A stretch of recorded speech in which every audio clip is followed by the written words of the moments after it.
I took lessons. Mary, I got difficult to get the hang of it. Second years. Would everyone please come to the podium? I want to start a second early. We're on. I mean, we're live. never made it out of class. Live, guys. It's not 6 o'clock. You've got about 15 seconds. I'm just going to hold this. Yeah, there you go. We're live. Jelly? Jelly? Okay, this is There you go. an additional activity description. She tried to put it in the container. I knocked it over. I'm sorry.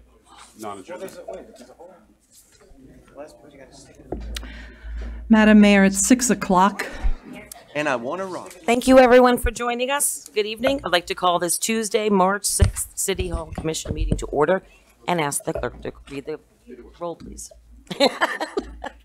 I'm looking at you. Mayor Pam Triolo, Here. Vice Mayor Scott Maxwell, Here.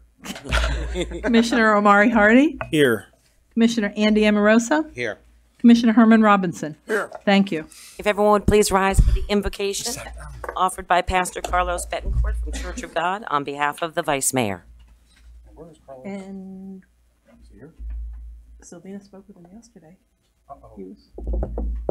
Wing it, bro. Come on. Vice Mayor, would you like to? Thank you. God of all creation, we come before you today to give honor and praise. You are worthy of praise. You are the source of all that is good. You're the source of all of our blessings. Thank you for every gift that we have been given. We thank you for the opportunity to come together and gather today. We ask that your hand of blessing, for your hand of blessing on this meeting. We ask that you would guide and direct our meeting so it is at the full wisdom, productivity, and respect for one another. Thank you for helping us to accomplish our work and our goals this day. Amen. Amen. Commissioner Robinson. Pledge allegiance To the flag of the United States of America, to the republic which stands, one nation under God, indivisible, with liberty and justice for all.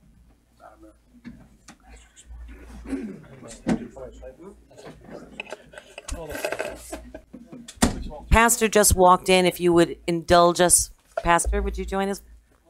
Thank you. I'm sorry. You were just a tad behind, so we would love for you if you wouldn't mind doing the invocation also. Thank you. You came all the way here. Shall we rise again? No. Totally special. Okay, thank you very much. My apologies for being, this time I was a little bit tight. I just want to start, we're going to pray, but I just want to read one verse of the Bible in Psalm 127, 1, where David says that if the Lord doesn't guide the city, nothing is going to be fine. And if the Lord doesn't guard the city, the guards do their job in vain. So trusting in that, I would like to make a prayer. So the Lord will bless us all at this group of people that are here present, and that the Spirit will guide us and tell us and help us with the task at hand, our hands. Our Heavenly Father, we give you thanks for this opportunity that you allow us to come before you this evening. We give you thanks for this opportunity that you allow us to come before you and meet here at this place with these beautiful people. We ask for your blessing. We ask for your Spirit that guide us.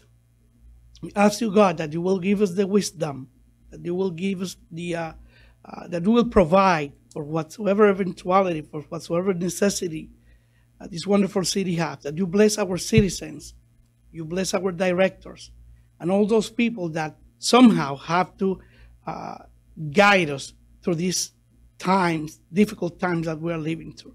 Bless us, guide us. We ask for your presence to be real on our midst. We give you thanks in your name, O God. Amen. Amen. Thank you. Amen. Thank you, Pastor.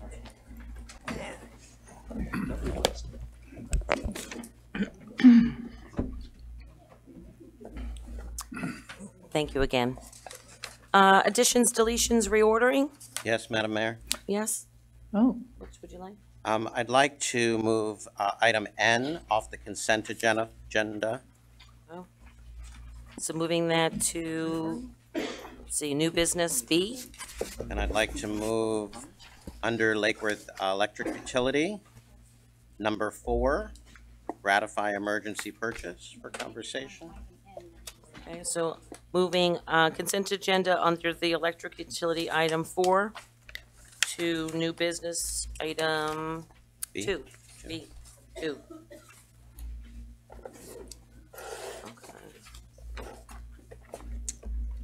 Okay, I'll entertain a motion to accept the agenda as amended. So moved.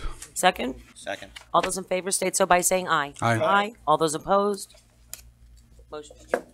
I mean, I. Aye. Motion carries unanimously. Thank you. All right. Commission liaison reports. Moving on to Mr. Commissioner Robinson. I always gotta go first. Oh, I'm sorry. I moved right past it. Presentation. Proclamation regarding National Surveyors Week. Do we have anyone here to accept the proclamation? Jim Sullivan. Please come up. Join us.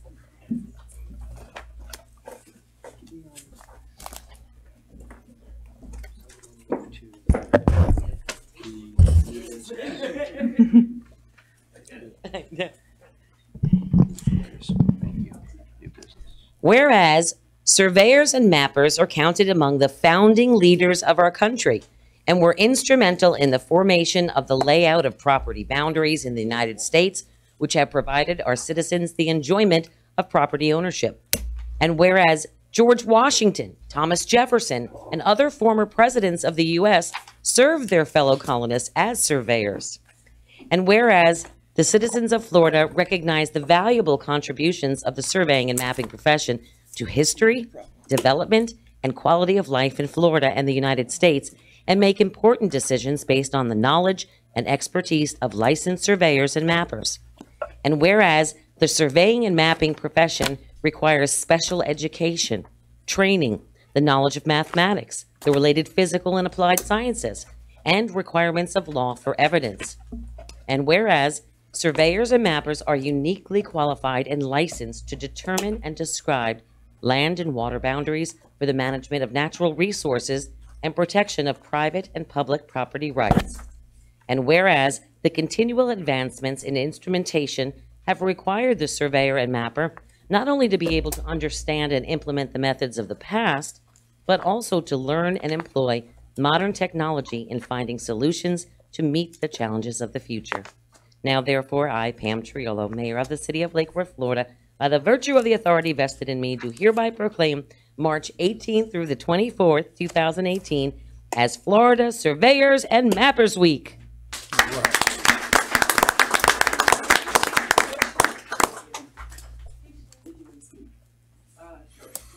This is only fitting that you guys are contracting with three survey firms tonight, so not my firm.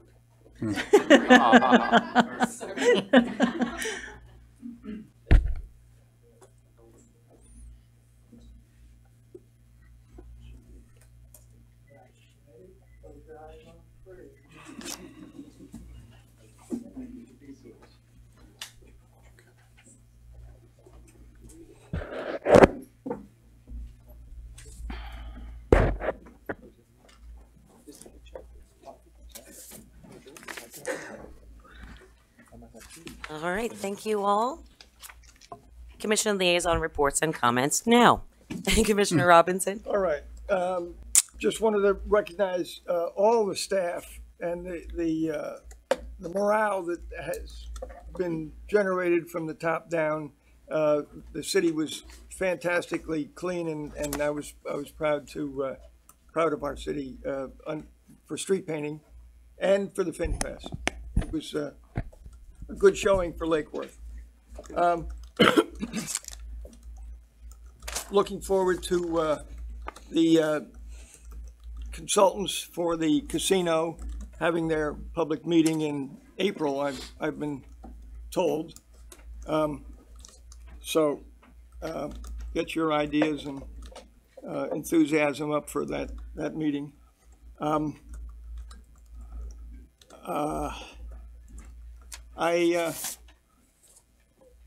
I spoke last meeting about our issue with guns, and I want to read. I want to urge this commission to join me in calling on the Governor Rick Scott, the Florida House of Representatives, to follow the Florida Senate's lead in passing legislation to reduce gun violence in Florida.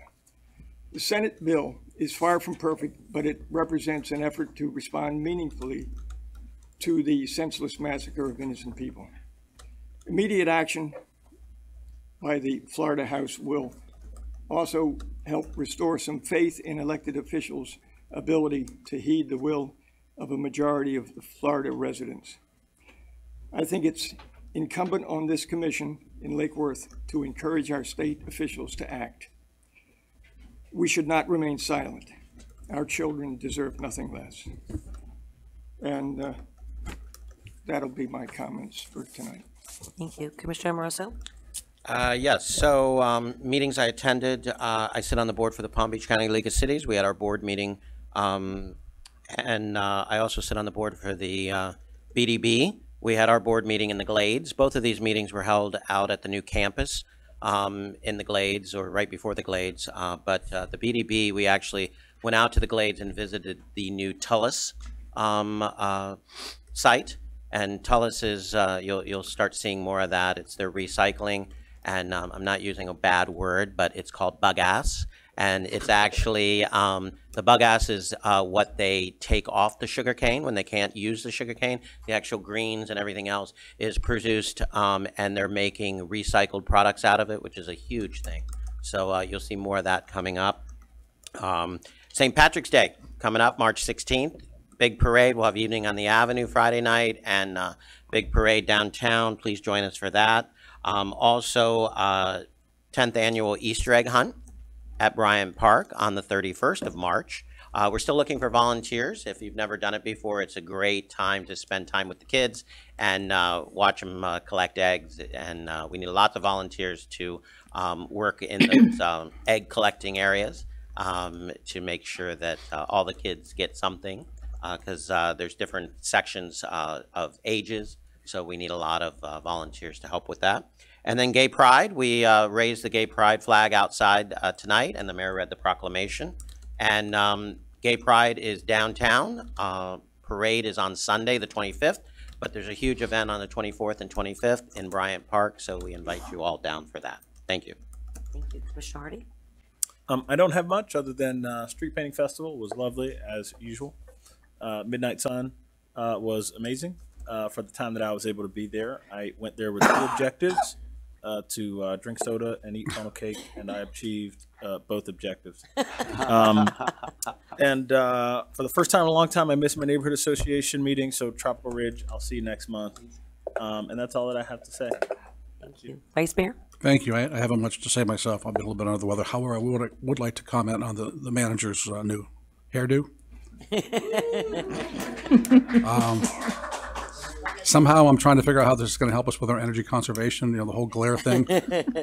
But exactly. But there you go. It's reflective, yes. But in Commissioner Amoroso, I'd be happy to, as I always do, volunteer for the Easter egg hunt. It's always gratifying to look at the look on their face when I grab that egg, that golden egg from that kid.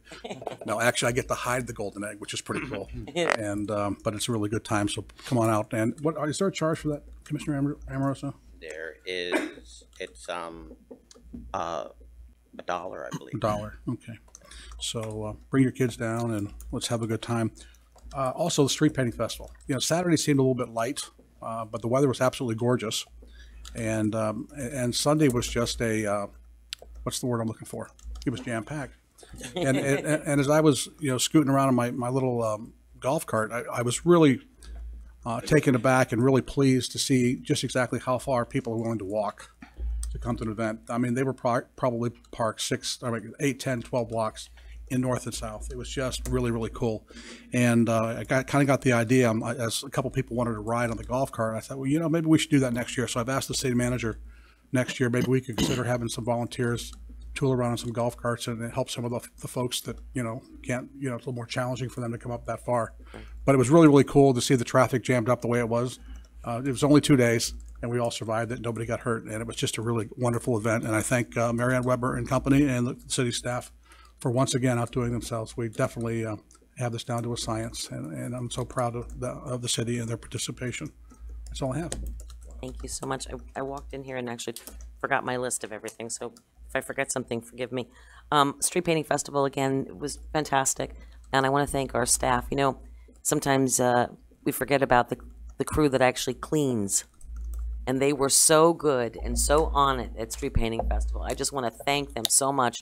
They really helped our city to shine through 100,000 people emerging on our 2 blocks in over a 2-day period, and I want to thank them for doing an exceptional job. It was such a beautiful event, and record crowds, especially on Sunday. You're right.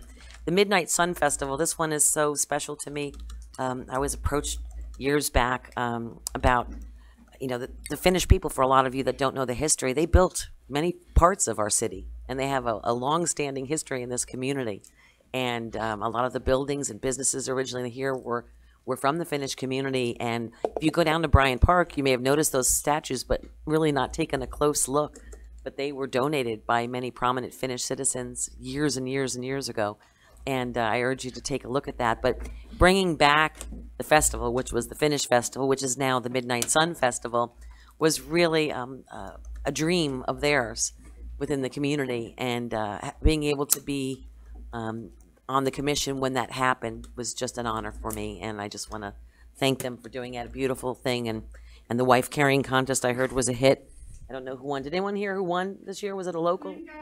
Same guy as last year? Someone whose Awesome. name I can't pronounce. Yeah, exactly. I alerted my husband. I said, yeah, we're going to join that next year. Scared the heck out of him.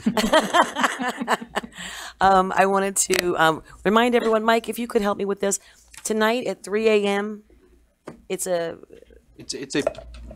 planned outage of the electrical system to do some much needed repair work on one of the switches. So it'll be a 20-minute period that they'll have to take the system down, but it's at 3 a.m. in the morning. For any specific areas or all areas? It's for this service area. Oh, for this service area. Yes. Okay, thank you. So if your clock is off in the morning, it should be off by 20 minutes.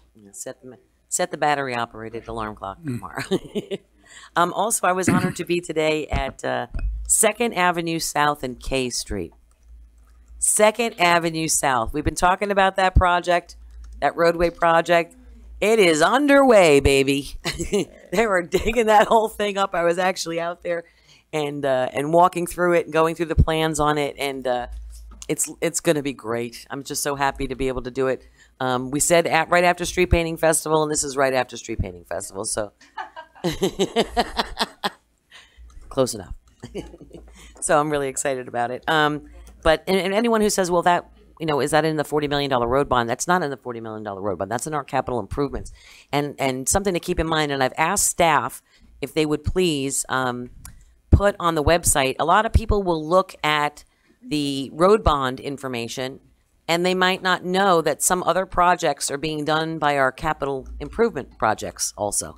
So they're not factored into that road bond. So you might not see your street on the road bond, but you might see your street on our capital improvements. So I've asked staff to help to compile a list of our projects that are happening, capital improvements, CDBG grant funds, so that people can check and see if their streets are on that. Like I had a woman who called me from, I believe it was North A Street or off of North A or 8th Avenue North, and thought, well, I'm not on there and this road is a mess. I mean, it's a physical mess. That's actually slated for one of our greenway projects.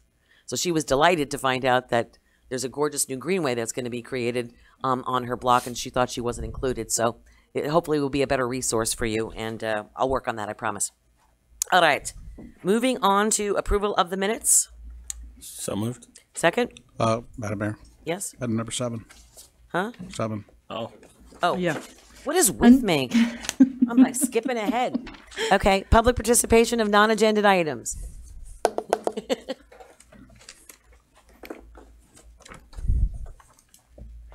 Todd Velez, followed by Claire Miller.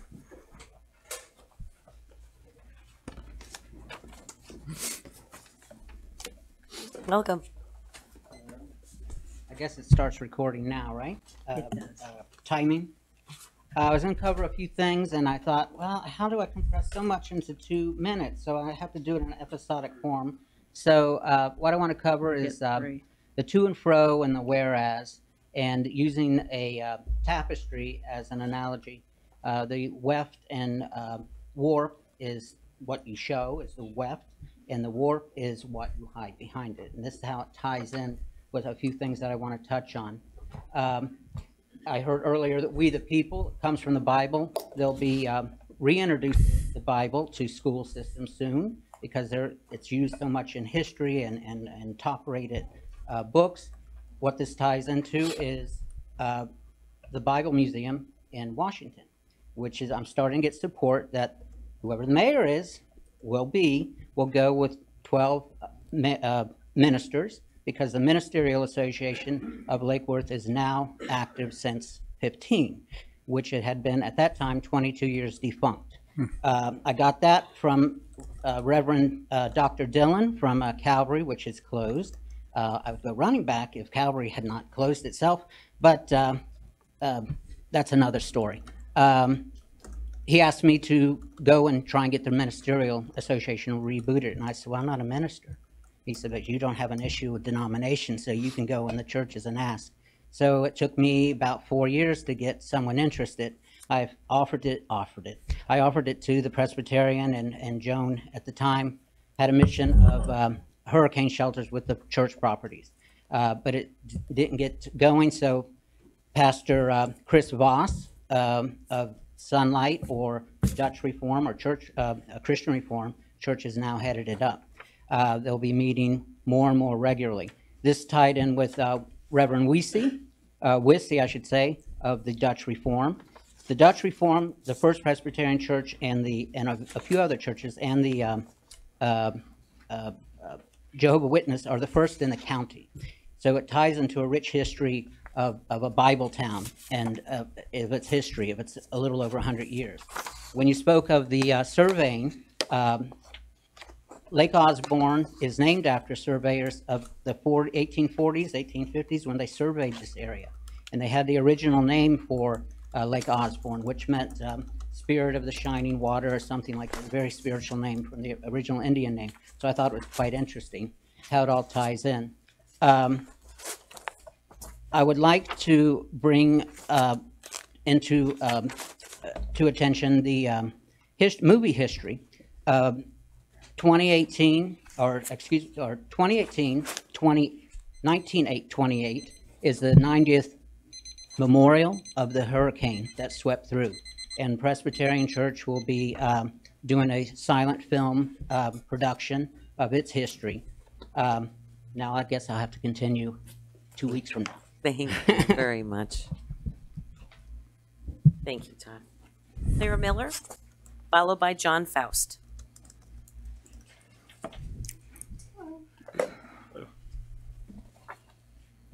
Hi, my name is Claire Miller, and this month the Observer Corps of the League of Women Voters is happy to present each of you with a copy of our latest publication called Minis.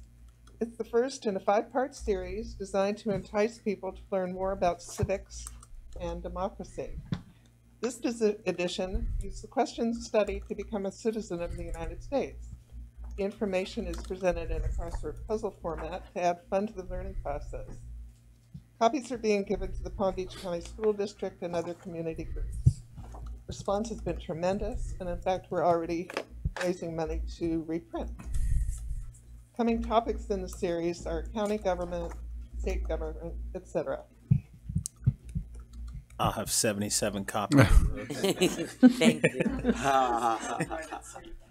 Thank you. Run it off, but I'll give the number of someone. Thank you.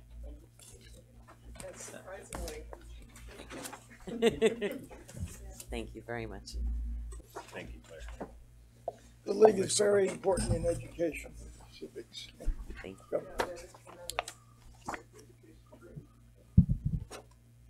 Thanks again. John Faust, followed by Justin Zaks.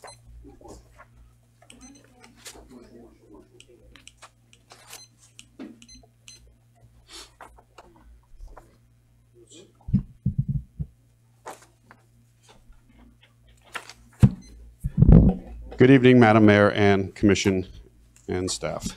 John Fowles, 410 South M Street. Good evening. I'm the chair, once again, of the NAPC, the Neighborhood Association President's Council. Wanted to tell you a handful of things real quick. In no particular order, we had the great taste of Lake Worth the night before the street painting. It was a crazy huge success. We made over $3,500 for all of the neighborhoods. Thank you.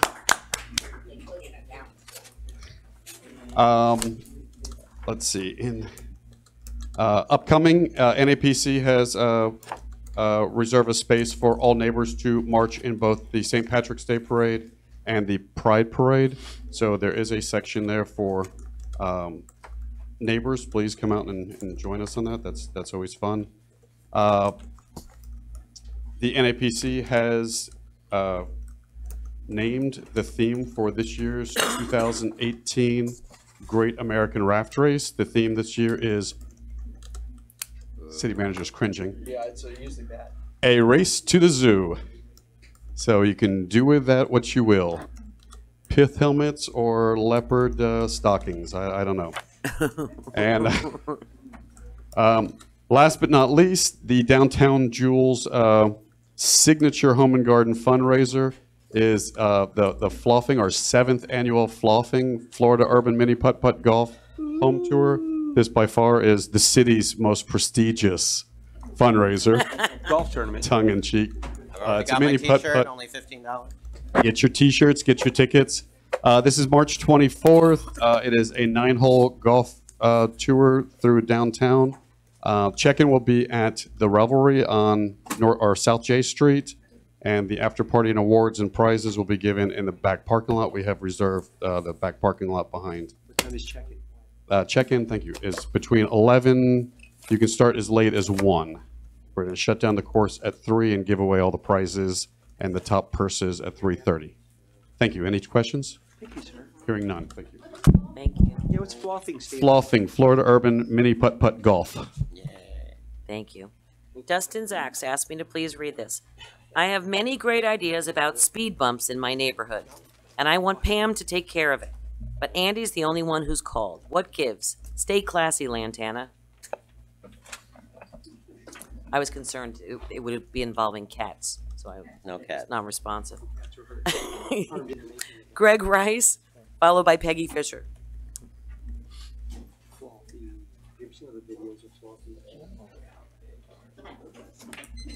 Isn't Floffy on YouTube? Yes.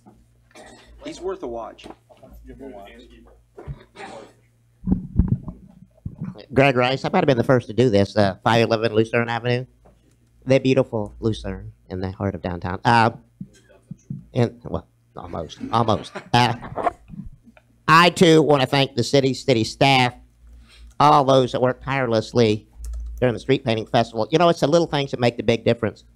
And empty trash cans and picked up litter and what have you is something that most people don't even notice if it's being done right. Sunday afternoon, and it was crowded down there, believe me. I had the opportunity and pleasure of standing out on my balcony when it really got crowded because you think it's crowded up there, you guys are. You see a lot of, never mind. Anyhow, from where I stand. But I'm looking out over the city and I'm seeing a sea of people with smiling faces and taking pictures and what have you. And I'm looking at the public works folks just tirelessly emptying trash cans. They're not even half full. And picking up the trash and the wrappers and what have you. And I had to commend everyone that I walked by that was doing one of those jobs. I went up and thanked. And I think we all owe them a great big round of applause. And PBSO. I've never seen so many green uniforms downtown. Now, in today's world we live in, sometimes that's unfortunately a necessary must, but they did a great job too, and I want to commend them as well. Captain back there, you pass that on to whoever. And want to talk about a little comedic post that I read in the newspaper today, talking about you, Mayor. As we all know, at one time the newspaper was an important entity in this county and in this country, but they haven't adjusted their business model to meet the demands of today's news readers and their lifestyles. And unfortunately, a lot of the newspapers have had to downsize, scale back, lay people off and all. And it must have been evident in today's endorsement of our mayor because it mentioned in one part of the endorsement she's been mayor for 6.5 years, and then it goes down on later on in the endorsement and saying that since she came to office in 2009, this has happened and that's happened and what have you. So I'm hoping that the reporters that are writing these articles and proofreaders and editors and what have you aren't also the folks in the accounting and finance department of the newspaper. That might explain something. I hope Frank Cherubino hears this and he might have a topic for an upcoming column. But anyhow, I'm sure Pam would be the first to admit that it's not just her that enjoyed and made those things happen. There's no I in team, and she'll be the first to admit that. It's this commission majority that we have here. As they say about the Ohio State band, the best damn band in the land, I think this commission is the best damn commission that I've seen in this town since I've been here. So thank you guys. Thanks to all of you. Keep up the good work. Thank you. Peggy Fisher, followed by Richard Garcia. Peggy Fisher, 508 North 8th Street. I originally was going to talk just about the consent agenda, and I understand the need for it, but I also think there should be some limit on how much approval, how much the item is that gets put on the consent agenda, because it relates to informing the public. When it's on the consent agenda, you all don't talk about the item. There's no discussion. There's nothing on the record of audio, video, for people who don't come into these meetings or don't look through the backup. So I think you all should consider a threshold of if it's above this amount of money, it doesn't get put on a consent agenda. You all will have the opportunity to discuss it, even if it's for 3 minutes. But at least the public who's listening or watching the videos or listening to audios down the road will know what the topic's about. To me, anything over $500,000 probably shouldn't be on the consent agenda. But that's my personal opinion. The other thing that the mayor brought up tonight, I think is important in the fact that I've never heard about it until tonight. And that is this 20-minute power outage that we're going to have this coming morning. There's no press release on your webpage. I'm a member of the Electric Utility Board. No email to our members, and you're doing this to everyone in the service area. That includes Palm Springs. We have to communicate. We have to serve people by communicating. And to me, this is a big negative. You know, you don't know whether you're going to upset a business's alarm system if they don't have 20 minutes of backup, and if it goes longer. Refrigeration.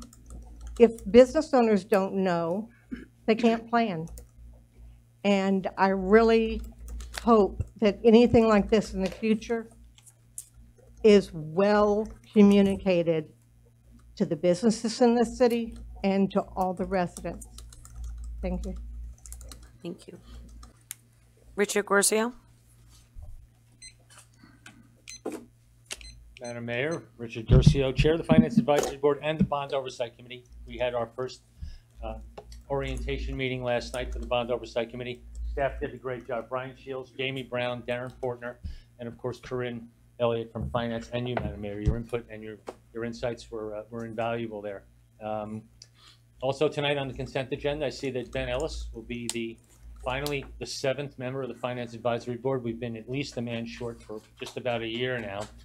And Ben's a good man. He's an engineer. He's going to bring a lot to the table. And speaking about the Finance Advisory Board, we voted not to have a March 5th meeting due to the orientation last night.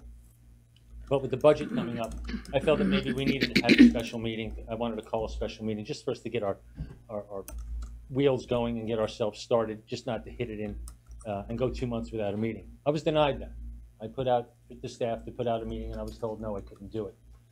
I was also denied in the last 2 weeks all the documentation having to do with the $54.995 million utility revenue bond. So it doesn't come under my purview or under the purview of our board. I beg to differ. I believe $55 million in debt does come under our purview, as does the electric utility itself and its $60 million in income. We need to have conversations about this, and I'd like you to please, if we can, to set up some sort of a meeting with myself, city manager, you, city attorney, and we can go over these anomalies and please straighten them out. Because considering not being able to call a meeting, it certainly is within the authority of a chair to call a special meeting or to cancel a meeting based on workflow. It's in there. It's certainly in our code. If you look deep enough, there it is for us to do that. So, and denying me any documentation for any reason, I believe violates my rights as a citizen under just public records. Just being asking for something and not getting it, being told I can't have it. I think that's wrong, and I think we need to fix that and straighten it out as soon as we can. I look forward to that. And again, great job last night. These guys did just bearing with. You heard some of the questions and some of the comments that were going on. You know, it gets a bit crazy, and they did just a great job with their level-headedness and being able to fix it. But thanks again. Thank you. Okay, thank you, everyone. Approval of the minutes. So moved. Second? Second. All those in favor state so by saying aye. Aye. Aye. All those opposed? Madam Mayor, I'd like to make a comment on the minutes that there's no place in the minutes for I don't know, silence. No, it just astounds me that we can not mention the strain that this country is under with assault weapons, and our silence up here is astounding to me. So that's not in the minutes. Okay. We've got a motion on the floor and a second. It's not about, we're just approving the minutes at this point. We've got a motion on the floor and a second. All those in favor state so by saying aye. Aye. Aye. All those opposed? Nay. Motion carries 4-1. And the nay, Commissioner Hardy. Commissioner Hardy? Okay. Moving on to our consent agenda. I'll entertain a motion. So moved. Second. Second. All those in favor state so by saying aye. Aye. Aye. All those opposed? Motion carries unanimously. Moving on to our public hearings. Item A, City Attorney, would you read the ordinance, please? I got you too fast, didn't I? No. Flipping a page. Ordinance number 2018-04 is an ordinance of the City Commission of the City of Lake Worth, Florida, extending the moratorium on the acceptance and processing of applications, the issuance of zoning confirmation letters, business licenses, development orders and permits, and any other approvals involving usage rights of medical marijuana as defined herein for a period of 6 months to be extended if necessary, providing for legislative findings, intent, definitions, early termination, directions to staff, and for other purposes, and providing for severability, conflicts, and an effective date. So moved. Second? Seconded. Do you have any public comment cards on this? No, ma'am. Seeing there are none, all those in favor state so by saying aye. Aye. Aye. All those opposed? Motion carries unanimously. Item 10B, ordinance number 2018-6, City Attorney. Or 2018-06 is an ordinance of the City of Lake Worth, Florida, amending Chapter 23 Land Development Regulations, Article 3 Zoning District, Section 23.3-6 Use Tables by prohibiting pharmacies/drug stores in the downtown DT and mixed-use East MUE zoning districts, and changing the categories and approvals for health clinics, urgent care facilities, medical offices, and outpatient clinics, medical offices by amending Section 23.4-13 medium and high-density conditional uses by creating standards for health clinics/urgent care facilities, medical offices, and outpatient clinics/medical offices, providing for severability, the repeal of laws and conflicts, codification, providing an effective date, and for other purposes. So moved. Second. Also, just want to make sure, because I didn't get a chance, City Attorney, to meet with you on it. The one thing that was addressed, this is a second reading, but there was a change made in the first, Yes, and that's included. and that's included in there. Okay, I just want to make sure that that was satisfactory, because I Yes, didn't it is. ask you. I saw it myself, but I just wanted to It make looked sure. good. It looked good. Okay. Commissioner Hardy? Yeah, and I just wanted to thank staff for incorporating those changes that we discussed there. Yeah, I think they're important. Excellent. Thank you. We've got a motion on the floor in a second. Seeing there's no public comment cards, all those in favor state so by saying aye. Aye. Aye. All those opposed? Motion carries unanimously. Thank you. New business, item A, resolution 18-2018, fiscal year 1819 Community Development Block Grant Application. Mr. Waters, are you here for us? Actually, Jerry is, and Lori Romano. Madam Mayor, members of the commission, I'm Jerry Kelly, grants analyst. Pursuant to the direction you provided at your January 16th meeting, the city of Lake Worth will submit an application for CDBG funds in the estimated amount of $291,846 to increase code enforcement efforts within the CDBG target area. The activity will include the hiring of a minimum of 2 additional community code compliance officers and the addition of a code remediation secretary. There are 4 primary tasks to be conducted under the proposed activity. These include block-by-block inspections for violations of the city's property standards with an emphasis on worst first conditions, the enforcement of municipal codes, which will include abandoned and derelict disabled vehicles, the enforcement of remedial services, which include lot clearing, demolition, and boarding and securing of nuisance properties, and also enforcement of nuisance chronic properties. The city will be providing a local cost share depending upon a few scenarios, whether the city goes with contracted code officers or with in-house staff. We do have 3 options for your consideration this evening.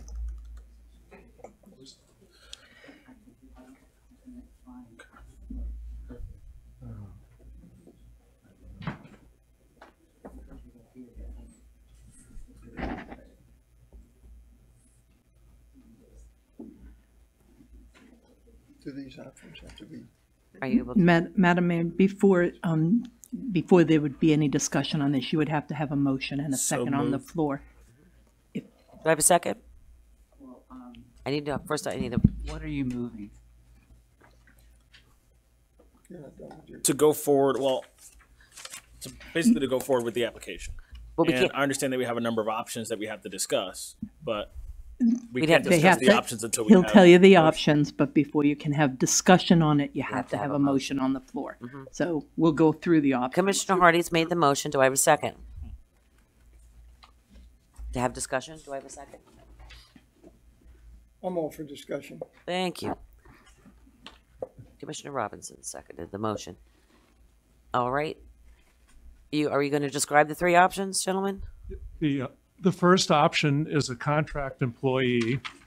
The example given is to hire 2 code compliance officers. The cost of the 2 is $65 an hour, which on the a total of 2,080 hours per year, the cost for the 2 officers would amount to $270,400. The salary for the code remediation secretary would be $59,000. Under the remedial services, up to 50 lots at $250 per lot would total $12,500. Up to 25 board and secure at $500 per board and secure would amount to $12,500. Up to 5 demolitions at an average of $7,500 per demolition would total $37,500, and general maintenance within the target area would amount to $50,000. There will also be some funding set aside for the special magistrate for a hearing in a total of $555. With general expenses, you have vehicle maintenance for $9,800, fuel, supplies, other office equipment would total $7,500, and 2 computers would amount to $2,500. The total expenses under this scenario is $462,255, with the CDBG funding contributing $291,846 of that amount, which leaves the cost to the general fund or to the city funding of $170,400. Commissioner Hardy? Yeah, I just think it's important that for this option is basically the worst case scenario in which we can't hire code enforcement officers and we have to outsource it. That's basically what this is talking about. Out, you know, when you say contract employee, you're talking about outsourcing code enforcement if we can't hire the additional. Well, I would like to clarify though, contract employees, we would be available day one. The going with city staff, we'd have to recruit and actually hire them. So we can actually get boots on the ground faster with contract employees than hiring our own. But there are also additional costs that are going to be shown in options 2 and 3 for hiring city staff. Their cars will be required to be purchased, some other things that are inclusive of the $65 an hour for contract employee. So the contract employee can get under work much faster than are doing a recruitment and a training for inside staff. I just want to be clear that we're talking about that option 1 is basically the outsourcing option. Yes. Okay, which is why it's $65 an hour all in, benefits include. Okay. Thank you. Commissioner Robinson? No. Oh, I'm sorry. Commissioner Amoroso? I'm just, I mean, this is the first I'm seeing this, so I'm trying to take it all in. And once again, this was on the dais when we got here. I didn't get it prior. The only thing that, if you remember, I voted against this because just like William just said, how many officers are you down now that you haven't been able to hire? Technically, we've just made a couple of offers. We're hoping they're going to be accepted. We have 3 open positions. The co-compliance inspector and officer's complement of staff has not been fully full since before the beginning of fiscal year 17, which began October of 2016. And when you hire somebody, what's the turnaround time to get so-called boots on the ground? Isn't there a learning curve? It usually takes us about 6 weeks before we have them trained and up to speed where they can just be out on their own. Okay, if not longer. If not longer. You know, if I were to vote just looking at this, the only one, you know, I know it's higher, the only one I would, Seen the other 2 presentations. I understand that, but I'm just seeing it too, so I am trying to have a conversation on the first one with just seeing it. The only one is the first one, which is the boots on the ground. And, you know, because the conversation we're having is there's issues with code. We need help yesterday. So I'm still concerned that, you know, we're taking $170,000 out of general fund. I'll let you carry on, but like I said, you know, I just saw this, so. Commissioner Hardy? Yeah.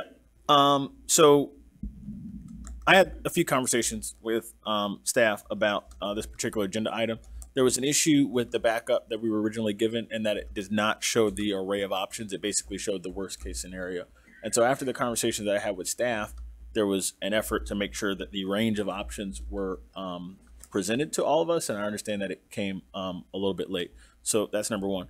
As far as I understand, we are now back up. You know, they haven't come into the building, but we've made the offers. And my understanding is that we're hoping, or at least expecting, that the offers will be accepted and that we'll be back up to full strength with all 9 positions rather shortly. Is that not accurate? We still have 1 officer on medical leave and do not know when he'll be coming back. Okay. But aside from the one that's on medical leave, we've found 2 people to do the job. Okay.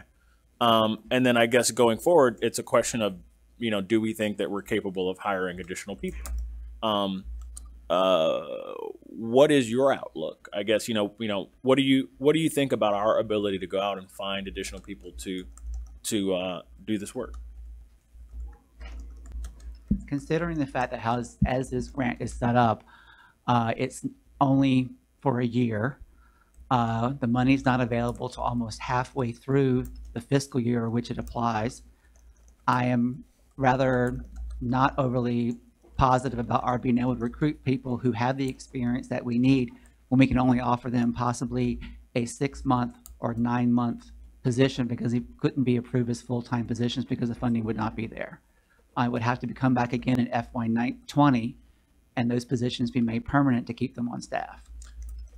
A follow-up question would be, I guess this practice is being done in Belglade, South Bay, and Pahokee. How have they been able to recruit individuals to do the job with the same grant funding?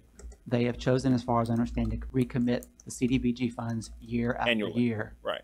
Which is a choice that, you know, we can make if we continue to believe that code enforcement is an issue. I don't see blight going away overnight. I would expect that we would continue to do this until the job is actually done. Obviously, that's a policy discussion that we've got to have. But if we're doing this because we think blight is a problem, I don't see us next year coming to the conclusion that blight is no longer a problem we can now let up. And I don't think it's an insurmountable task finding 2 to 4 people to do the job in-house where we have the utmost control over the job that they're doing and how they're doing it for us and our citizens.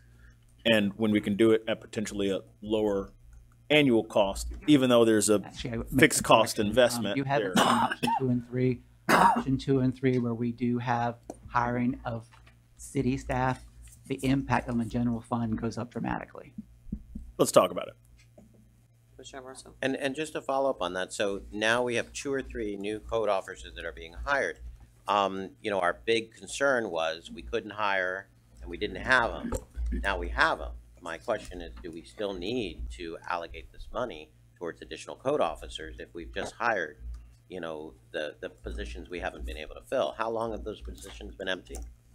Well, it's in a variety of situations, but like I said, we have not had a full complement of code compliance officers since before the beginning of fiscal year 2017, which began October of 2016.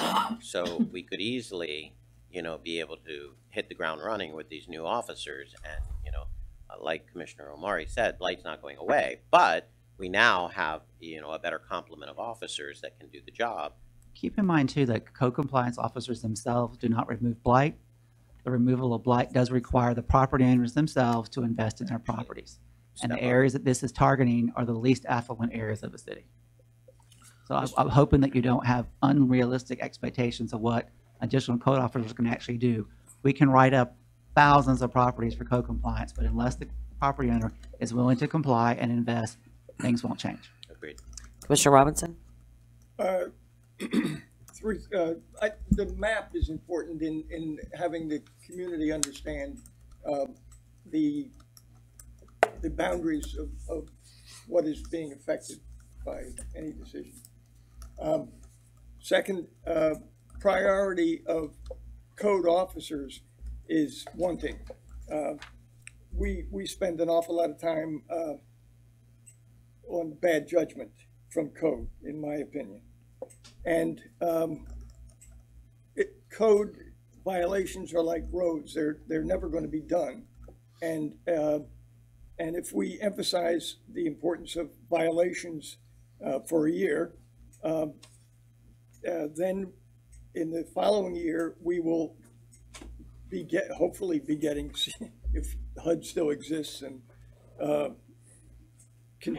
our government continues to want to invest, that CDB money should be spent on hard items rather than employment. We should be able to, out of the general fund,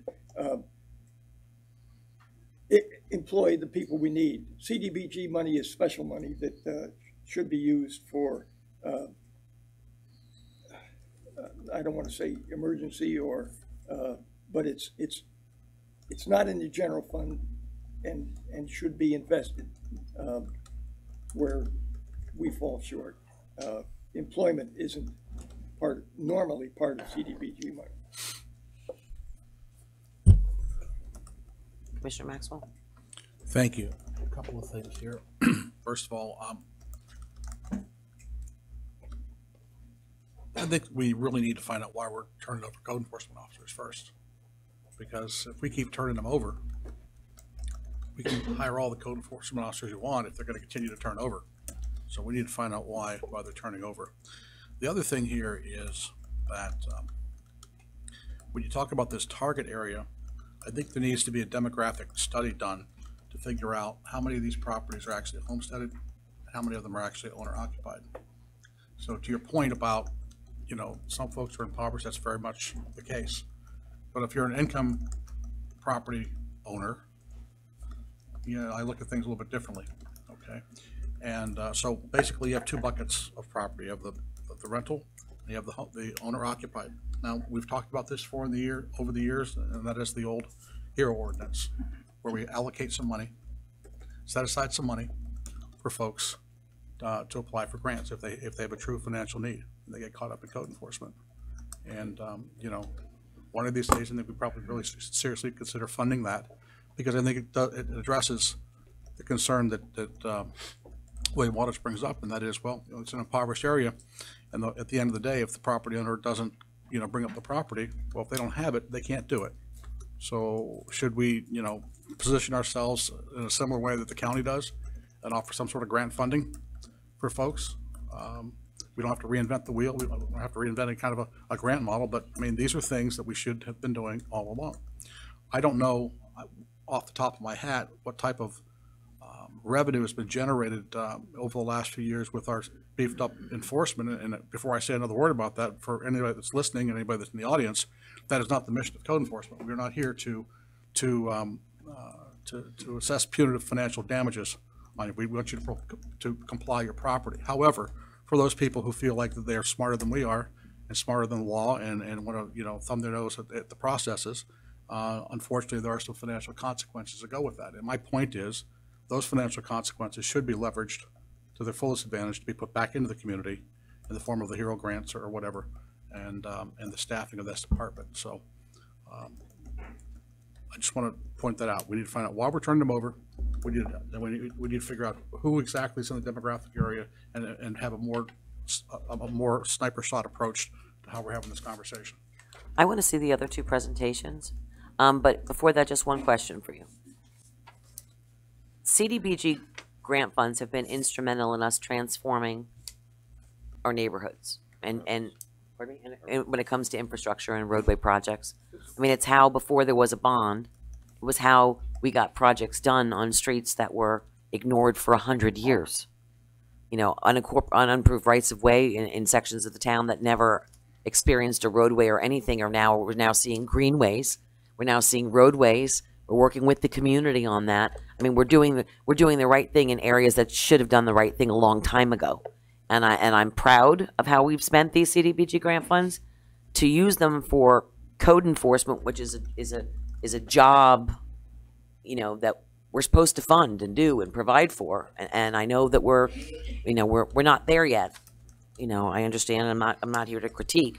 I'm here to say, if you're going to use the CDBG grant funds for code enforcement, then it should be for, in my mind, and I'm just throwing it out there, a specific project. Like most of the CDBG grant, code enforcement people spend most of their hours doing business license and inspections or whatever those things may be.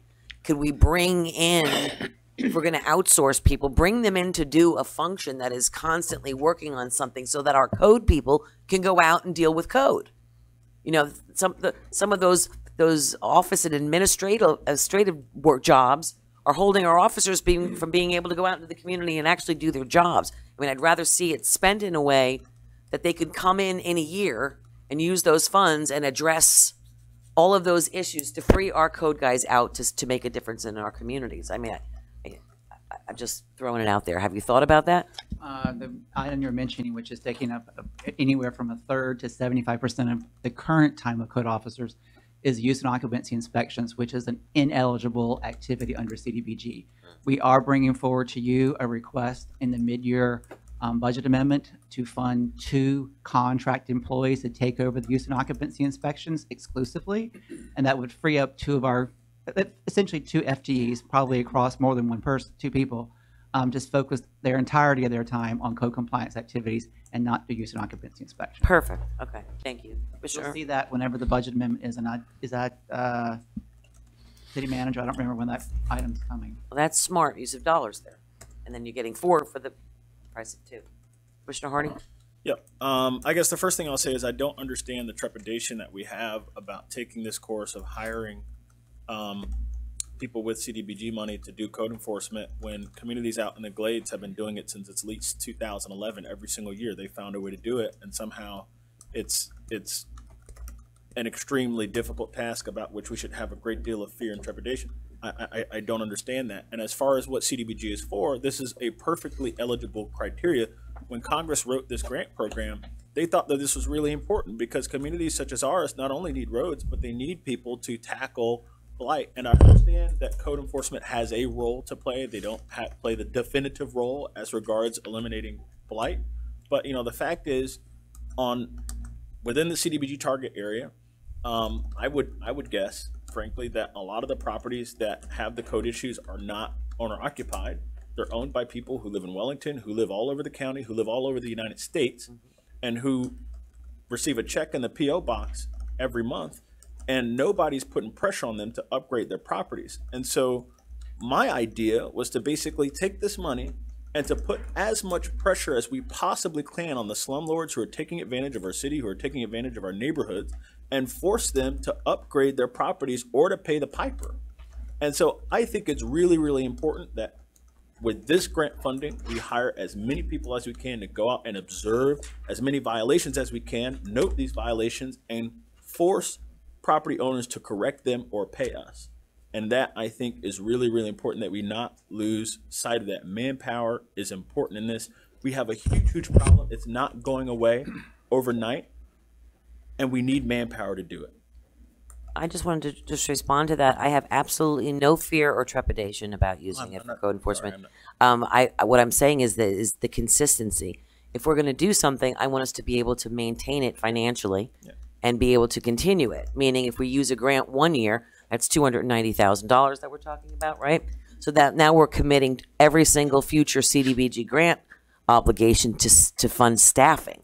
When our CDBG each year has funded, yes, roadway improvements, greenway streets, it's funded parks, it's funded, you know, gazebo fixes down on the south end and Wembley Gym extensions of operations rooms. It's given, you know, we've been able to spread it out over things. I'm just concerned that if we're saying, yeah, well, for code, I just want us to be able to have the money there consistently, because us putting pressure on code 1 year is not my ideal. You know, I mean, I want us to be able to continuously do it. So that's where I'm kind of at with it. We take it once, then we're gonna have to take it every year, and it'll only be used on that every single year, and no other projects throughout the community can get any of those dollars, because we'll need it for that to kind of buffer the cost. That's my concern.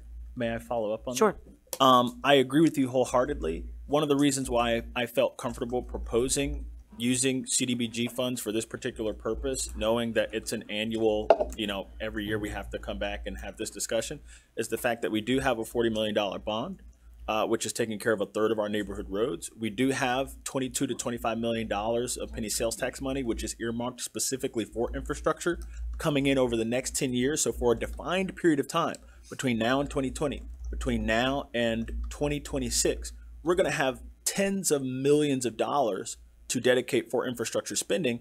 And so, you know, my thought is, why triple down on infrastructure when we can, at this point, when we are awash with capital dollars, pivot and shift our focus to another eligible use that addresses a serious need here in the city that we, well, you know, put it this way, we haven't had a conversation during the budget meeting that, you know, during the several budget meetings that we had, you know, over the summer going into the fall, about taking general fund dollars and adding employees, because we know that the general fund is still tighter than, you know, where we want it to be. So here we have an opportunity to take money from the federal government and to spend it on an eligible use to help people in the, you know, poorest part of the city and the most blighted part of the city. And we have the opportunity to do that right when other capital dollars are coming in. So as regards the, you know, probably 2.5 miles of unpaved road that remain in the city after we've done all of these CDBG projects to turn these unpaved roads into paved roads and greenways, we can address that with penny sales tax money. Like, the money is there to do the things that we've been doing with CDBG. Finally, we have it from other sources. That's why I was saying maybe we should take this money and pivot to another eligible focus that allows us to address an issue of need. And we all know that we have a serious need when it comes to code enforcement and blight. That was just, but I certainly agree with you. Understood. And just to clarify one thing too, the bond, so people understand at home, the bond does not cover any roads that are not there now. Right. So if there was an unimproved right of way, a road was never put in somewhere in the city, the bond money cannot be used for those roads. That's where we've been using the CDBG monies. Vice Mayor? Thank you. First of all, Mr. Hardy, you certainly present some very good arguments. My concern, though, is that, as you said, the budget, the general fund budget is kind of tight, and there were some discussions I recall vividly during the budget conversations this past year about the positive impact of a potential increase in the homestead exemption going forward. So, you know, we failed to put my tax cut proposal through.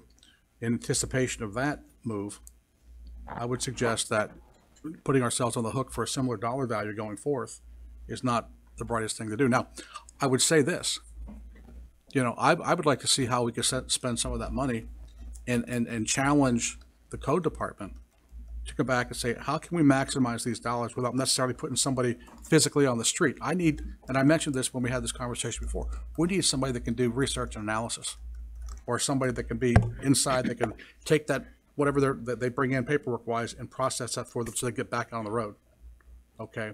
I mean, we can throw all the people in the world out there on the street, but at the end of the day, when you bring back whatever you bring back, somebody's got to process it.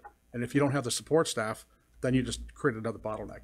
So I think that, you know, the plan is, you know, I think it may be workable, but I don't think I'd be willing to dip into the general fund on top of the CDBG funding.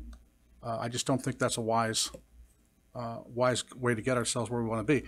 I do agree that we need to be more creative, and we are, and as you may be aware, we have been a little bit more creative lately in encouraging folks to pay their fines, and I think we're getting a higher level of compliance from the property owners as well.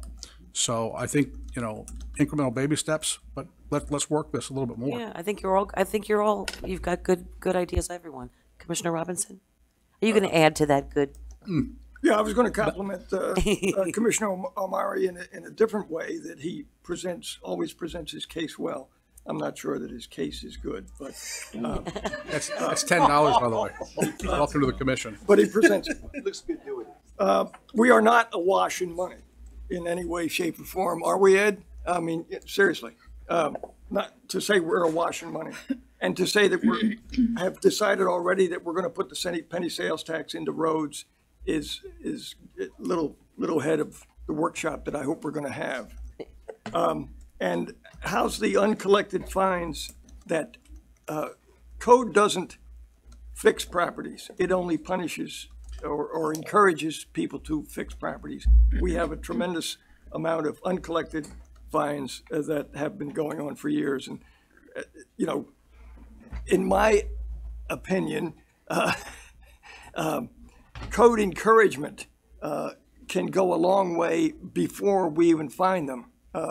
If the code people can work with the property owners that are in violation, and I don't know what kind of training they have to do that, but the fining isn't working that well. So I think more code officers aren't going to be as effective as better and well-trained code people are. So, and we haven't even gotten to option 2 and 3 yet. Thank so. you. Can we get the rest of the presentations done? One more shot if you need to say something. Well, I do. Vice Mayor. And I forgot, I get so, you know, sometimes Commissioner Hardy is just so good at what he does and how he presents things that I can't quite get all my points in. But, you know, you mentioned the Glades, and this is not meant to be disparaging in any way towards the Glades, but my curiosity was piqued when you said that, and I'm wondering if they have the capacity to fully fund a code enforcement department to begin with, and if they have to rely on that code enforcement CDBG for their code enforcement needs. And that's a different scenario, a different story than, you know, we're not comparing apples and apples. So our charter rules say that we have to go And when we that's go my next beyond comment. when we go beyond a half an hour. We've got to move it to a workshop. So you're moved. Wow. Well, I'd love it. I think Jerry might want to jump in. There you go. How about we finish the presentations? How about we finish the presentations? That'd be great. Quickly, the other two options are in-house staff performing as code compliance officers and the code remediation secretary.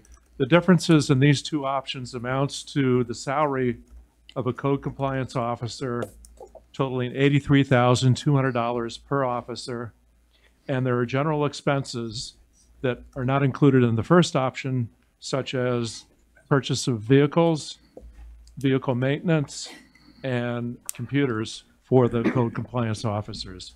And the average per code officer is $34,900. with those items. And Are you- you can see the, on the example of 3 in-house code officers, leaving a general fund cost of $234,509, and with 4, that amount would be $352,609 for general funds. Madam Mayor? Yes. Just to clarify, before we get 1,000 applications for code officer, 83,000. the $83,200 figure you quoted per code position That was is my inclusive of salary and All benefits, that, unemployment. Social that's the Security, complete carrying cost medical, of that position. That's not the salary a code officer makes in Lake Worth. Includes payroll burden. Thank you for Or clarifying. I was going to consideration add the same. termination. Commissioner Robinson, did you? I just want to emphasize the difficulty in terminating a public employee. What I'll say is, when I first saw this agenda item, I sat with Juan Ruiz and discussed this with a spreadsheet for a while on a Friday evening, and Juan was not happy. But what I did do was I got the personnel records for our code enforcement officers from HR. And I looked at each and every salary package, and I looked at each and every benefit package, and there were only 2 individuals, and I think I might be overstating it. There might be 1 individual whose salary and benefit together totaled over $80,000. Everything was in the high 60s, low 70s. And so I'm wondering where this $83,200, I mean, that's basically assuming that the code enforcement officer that we hired already has all 4 levels of FACE and has multiple years of experience. The highest salary that we've got for an individual code enforcement officer right now is low 50s, and so I'm just not including benefits, but I'm just wondering where that $83,200 The came number from. that HR has only covers the cost of the individual. There are also eccentric costs such as overhead. There are internal transfers to provide them with a computer besides the computer costs, and that's actually identifiable number that I can get for you, but I don't have it. We use a multiplier of 1.7 times the base salary to give you the overall inclusive cost to have a staff member in the city of Lake Worth. There are a number of costs not directly associated with the staff person itself, but costs that we do incur in order to hire that staff person. So that's how you get to $83,200. And those costs are not things that we can just shirk off and not charge. They will be incorporated somewhere, somehow, either in the financial transfer of internal services or for the information technology department. Vice Mayor?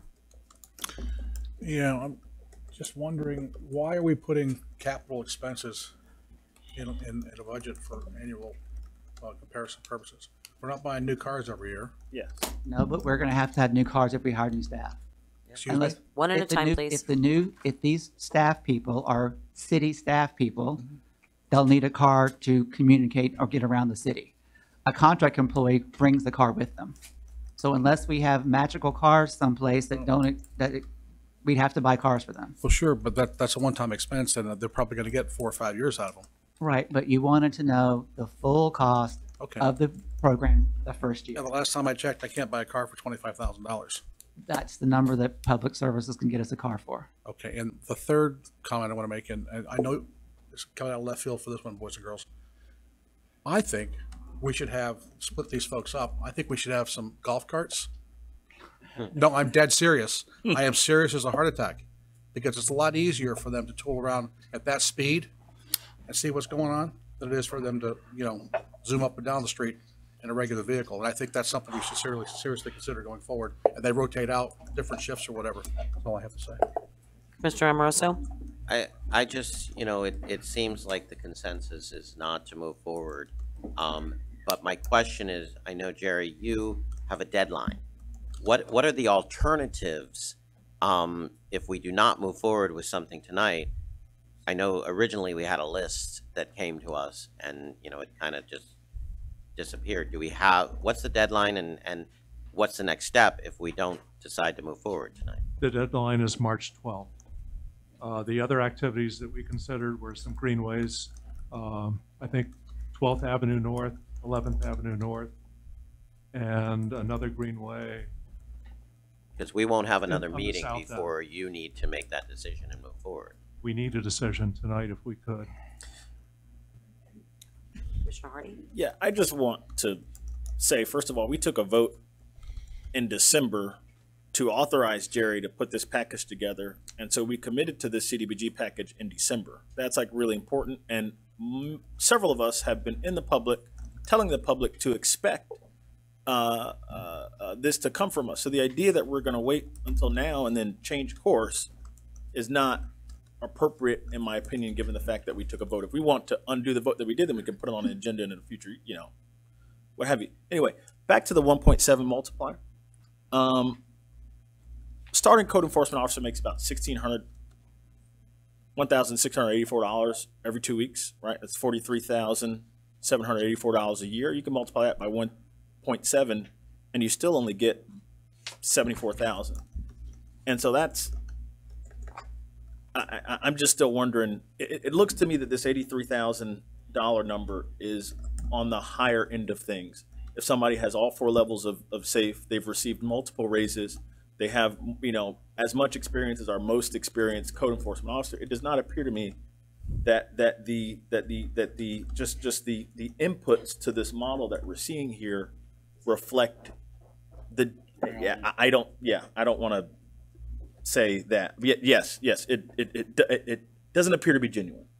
I'll put it that way. And then the other thing is, I would like to see some sort of segmentation of recurring versus non-recurring costs. As Commissioner Maxwell said, you know, we're not going to purchase 4 vehicles every year. That's a one-time cost. Vehicle maintenance, okay, that's a recurring cost. We're not going to purchase 4 computers every year, although I've seen them change the batteries because they use their computers a lot, all right? Field office supplies, recurring. The salaries are recurring. I think the salaries are inflated. I think, you know, the evidence shows, just looking at the files from HR, you're talking high 60s, low 70s.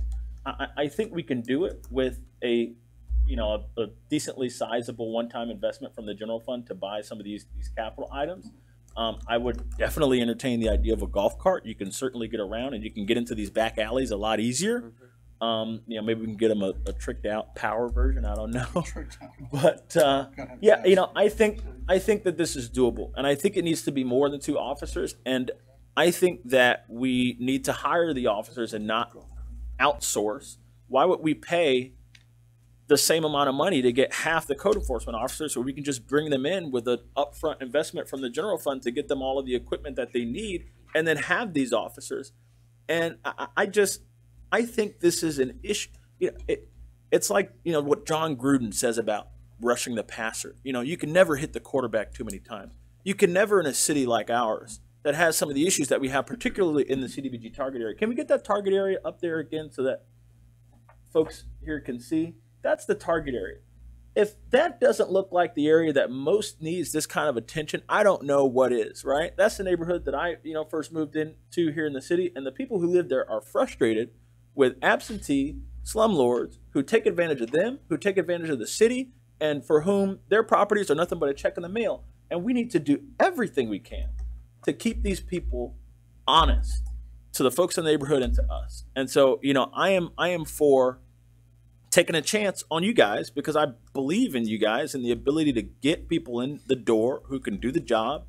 I understand we've had some bumps in the road, but I am for doing what we can to bring the people in-house to take care of this. And I think we can do it, and we've committed ourselves to this general path. I think we should get the most bang for our buck now that we've done that. We've got a public comment card. Mary Lindsay, would you like to speak? Mary Lindsay, 227 Columbia Drive. I didn't know this was on the agenda tonight, and I am so glad I'm here for this. I, for one, would be very much opposed to spending CDBG funds for salaries as needed as more code compliances, especially in that target area. Nobody questions that. Nobody. And I lived there a very, very long time. But obviously, just the code officers writing up violations doesn't fix a blessed thing. It doesn't get the sofas out of the front yards. It doesn't do anything except create more bureaucracy and then the bottleneck. Have more support staff, have better support systems, but you know, I live in College Park and I pay taxes based on my property values there. And I expect my tax dollars that get allocated to code enforcement to address the worst first issues in the city. And quite frankly, there's a lot of worst first issues in that neighborhood more than there are in the neighborhood I live in. But don't take away the CDBG project funds. Don't use that to supplement. I mean, we're already paying code enforcement to do its job. If it's not happening efficiently, if it's not happening well enough, then address it on that level. Just don't throw more money at it. There's nothing magical about CDBG money that makes it better spent than the same dollars from the general fund. And I don't like the idea that this would have to be a year after year use of CDBG funds. That all that does is take the community input right out of CDBG, because then it no longer matters if the neighbors come up and say, you know, we had a project in mind, we think this might be good for CDBG this year. Those options are gone. Anyway, thank you. Another card for this question. Commissioner Hardy? Yeah, what I will say is that I understand the concern that people have about using a pot of money that we previously devoted to capital projects for personnel to handle blight. What I'll say about that, though, is that, you know, when Congress designed this program, I think they wisely put this as an eligible use. And you know what else I'll say about that is for the next 10 years, we have more money than we have ever had in the history of the city to do exactly those types of projects. We've never had $22 million, $22 to $25 million to do capital improvement projects. We have it now. And so as long as we have that, if people want projects, why can't we use money that are also earmarked for projects just like that? For this, we can't take that penny sales tax money and use it on code, but we can't take CDBG money and use it on code and address a real need. And I understand that people say, you know, we can pay for this out of the general fund. The fact is we haven't. And, you know, the fact is, you know, no one up here has, you know, asked to, you know, amend the budget, and that would be, you know, an entirely different political discussion that we'd have to have up here on the dais. Nobody here has brought that forward because we know the condition that the general fund is in. It would be even more dangerous, I think, to commit to an additional $300,000 annual expense out of the general fund than it would be to make a one-time investment in equipment, perhaps to hire one remediation specialist at, you know, $40,000 a year plus salaries and benefits, and to use that money that's coming in from the federal government every single year for probably at least as long as we have the penny sales tax, which is a pot of money like specifically devoted to doing things like roads and playgrounds and things like that, which is what CDBG has also done. I just don't think that we should triple down on infrastructure when we have other needs that we can address. And I understand that the idea of using federal grant money to pay salaries might leave some people with a bad taste in their mouth, but that's what the grant money is for. You know, like the list of eligibility criteria is like this thick from HUD. It's in my office, and it's perfectly valid. It's perfectly eligible. Why not? Okay, I'll make an exception. Tammy Panza, if you'd like to. Normally, once we start responding, there have been no other cards because we don't want it to be going back and forth between what you'd like to say. Thank you for letting me be a rebel today. Thank you. I noticed the deadline. I don't want to be a, we kind of need to do something now. We're not going to be able to do anything in the deadlines next the week. 12th. The 12th. So it's either Monday. I'm not going to say what I was just thinking of the phrase, but we need to do something or lose it. So we need to make a decision or do what the other people in the commission have done in the past, is to let these funds go away. So we're not going to do that. Yeah, unless there's an opportunity to defray or get an extension or come up with another option.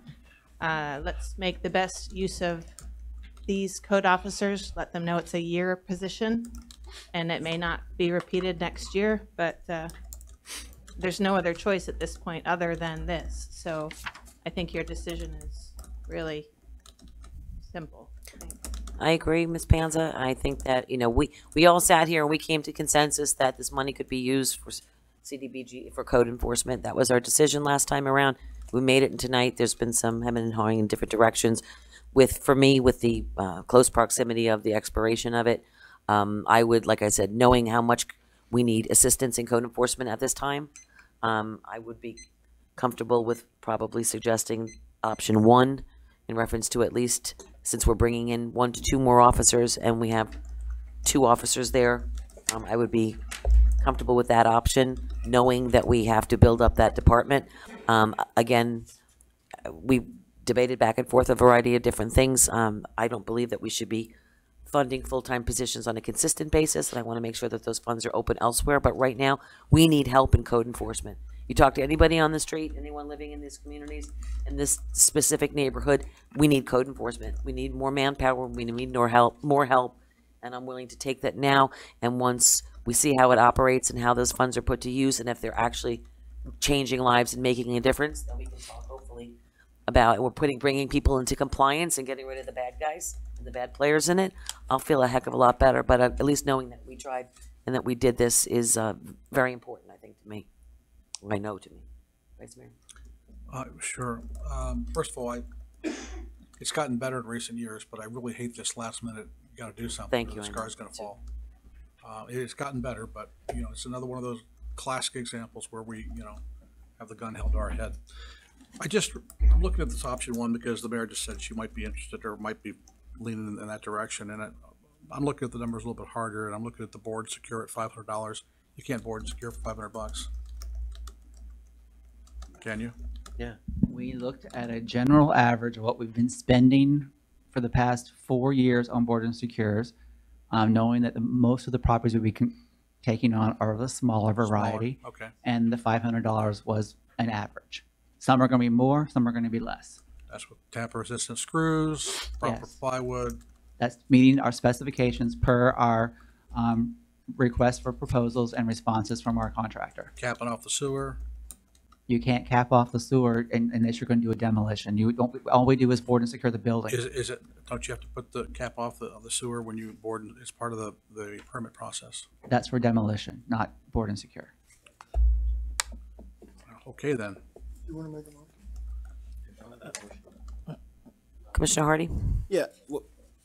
When I look at option 1 versus option 2 or 3, what I see is that we can spend $270,000 and get 2 code enforcement officers, or we can spend $250,000 and get 3 code enforcement officers.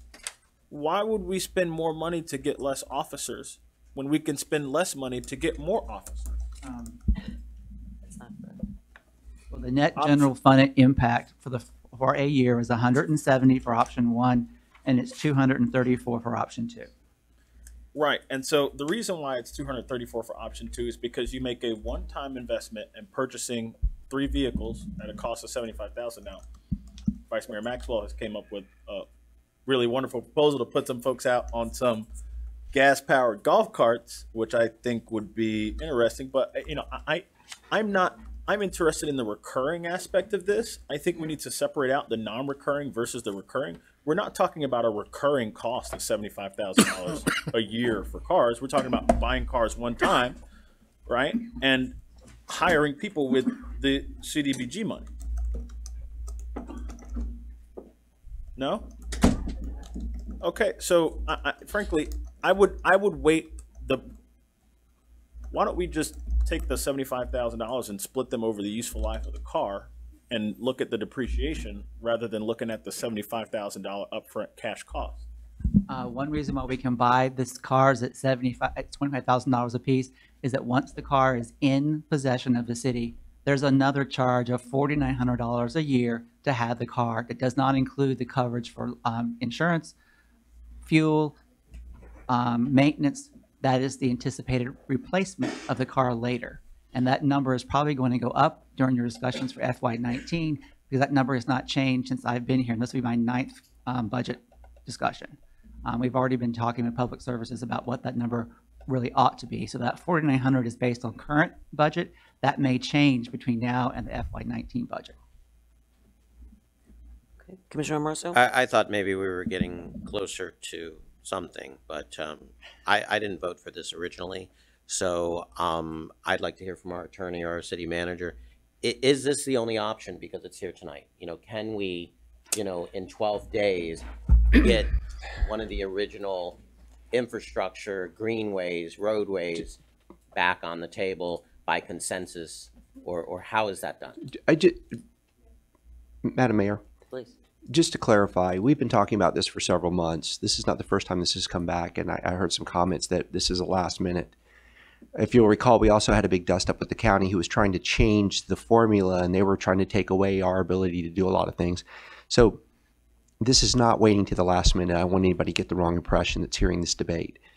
Secondly, it is a debate, though, between whether we are going to spend it on a project, which there are several projects, which Jerry mentioned, or on CDBG funding for code activities. Whichever way y'all go, we'll find a project to make it work. If you're not inclined to go this way, I would never let this conversation pass without getting some direction to pull one of the projects that we were talking about previously as a greenway. I believe, were there 3 more projects left potentially? There were 3 greenways that were brought up in January. So that's clearly what's happening here. And if y'all don't want to go this way, we'll go the other way. But we just need to decide tonight. We can't keep sort of trying to figure out what the group wants to do. So yes, the answer is yes. We will find a purpose for this money. It would be irresponsible for us not to put something in. I follow up. And I'm not suggesting that we let the money go, but I'm suggesting that there was conversation that said, this is it, this is here, we've got to make this. I argue, and now with your backup, I argue that there are 3 other proposals on the table. We've always put it into infrastructure. We've always put it into the neighborhoods that needed it. And we've fixed roads that cannot be fixed, like the mayor made comment, that cannot be fixed with bond money. Right. And may or may not be fixed with penny sales tax, because when we had the penny sales tax conversation, we were talking about a lot of other things, parking downtown, beach project. So, I think we still have to have those conversations. And Madam Mayor, the last direction to staff was to bring back this option, and there was some trepidation about hiring full-time staff because of the temporal nature of this. Correct. Because let's be clear, the county commission may have conversations in the future about how they allocate these monies. So there should be money coming down the pipeline. I agree. There's certainty of that, but this is what we were directed to bring back. So I'm just a little. No, I understand what you're saying too. But this is the life preserver at this point. You know what I mean? If you think about it in some way, this is the life preserver we're throwing to say code enforcement isn't working right now. Okay, it's not. We're not seeing enough turnover. We're not seeing enough, progress. We're not seeing it. We need help, and I'm willing to sit here and to say we need help, and we need to jumpstart this, and we need some. But I'll tell you right now, we need benchmarks for things. We need to know that certain things are happening. We need to know that this department is being nurtured and invested in, and is doing and growing, and that we're recruiting better, and that we're taking things into consideration and adopting the right ordinances to help you do your job. Whatever that is, but we need progress. And, we called for, this is before you were here, so forgive me, but we called for code enforcement updates and meetings, and we didn't get them. And we waited another 6 months and didn't get them and didn't get them and didn't get. You wonder why? We're sitting here now saying, I'm willing to throw you the preserver to say for 1 year, let's do this. But now I'm going to expect results. Like, I'm going to really expect results. And I'm willing to sit here and do this, but this is a problem. And we hear it on the streets. We hear it in our neighborhoods. We hear it other places. I'm willing to step up on this, but I expect results after this, and we're not going to spend money outside on whatever, consistently, whatever. We got to get our act together. Vice Mayor. Okay, well, let's talk about expecting results. What's the consequence when we don't get the result? Well, that's another whole discussion. Well, no, it's not. That needs to be put on the table here. What's the consequence? Well, right now the consequence is we're going to lose CDBG funding, or we're going to go to another project that the city commission talk. We'll talk about one thing at a time. Let's take care of the current item on the agenda. We have gone way past our time, and we need a decision. We've got a motion on the floor and a second. Or what? First, now we need the clearance of what options you're interested in proposing. Commissioner Hardy? I am interested in option 2. I'm preferably interested in option 3. I think it's honestly the best bang for the buck. You obviously have to invest in equipment for these folks, which they need anyway. I've ridden around in their vehicles and experienced a full workday with code enforcement passively. They need better equipment. Number 2, obviously we need, they need support staff if they're going to have. Interrupt. This doesn't provide any money to improve the equipment of our current staff. Well, sure, but we need to invest in the equipment. We need to invest in the equipment, okay? So that's like a one-time expenditure. I'm not fazed by that. I think we need boots on the ground on the street. I think, it's perfectly reasonable to say that if folks are just out there writing up violations, but there's no one in the office to process this stuff, then it's not going to be effective. That's true, which is why there's a community code remediation secretary in the package for option 2. I just, the other thing is, this is not, in my opinion, all that we should be doing, right? This is not the silver bullet on code enforcement. I think it's one of many things that we have to do. I think we have to, just to put this on the record, we have to go back and revisit the amount that we let people write down their fines. Like, again, I've said this in public, when a kid comes to me with like homework, I don't give them 90% credit. I give them like half credit. But people come with code enforcement issues and fines that have, accumulated over a very long time, and we allow them to take that down to 10% of what they owe us. That has to be adjusted to at least 50%. I think that's important. I think we've passed hundreds of, well, not we, but folks on this commission who have been here much longer than I have passed hundreds of ordinances to give code enforcement more power and things like that. I think we need to continue to look at things like that. This is just one part of the puzzle, and I think it needs to be as much as we can do from the personnel standpoint. I just really think it is. And the other thing is about results. We have to define, I think, could do a better job in defining for code enforcement what we want the results to do. We have to define the benchmark. So I'm going to ask the city manager, and please tell me if I'm out of line here. Can we have a meeting like within the next month or so at a workshop or something about what standards do we expect code enforcement to meet? What do we expect them to accomplish on an annual basis? So we can kind of set that tone immediately, and then we can come back and evaluate them and say what kinds of consequences will there be. I think that's an important part. What kind of consequences are there going to be for a department that doesn't meet the standards that we've set? But we first got to set the standards, and we've got to give them all the tools that they possibly can to do their job. Agreed. Commissioner Robinson? I'm in favor of option 1, and I'd like to vote on it. So you're making a motion to accept that option? Yes, and that's a year's worth of. We'd have to amend the motion. The motion right now stands, right? So we'd have to amend the motion to include an option. And so that would be, who made the motion? The motion was made by Commissioner Hardy, and it was seconded by Commissioner Robinson. But I would have to amend the motion. I believe you would. According to what I would like? Yes. Okay, I would amend the motion to include option 1. Include option 1? Excuse me, option 2. Option 2. Okay. And the second was made by who? Commissioner Robinson. Okay. He's rescinded his second and refusing to make a motion to support that. Do I have a second? Motion fails for lack of a second. Anyone else want to make a motion? I want to make a motion for option 1. I've been painted, a year goes very fast and very slow.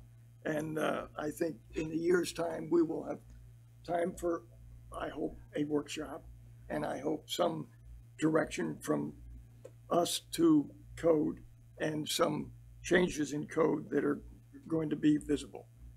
Okay. Got a motion on the floor. Do I have a second? Do I have a second for option 1?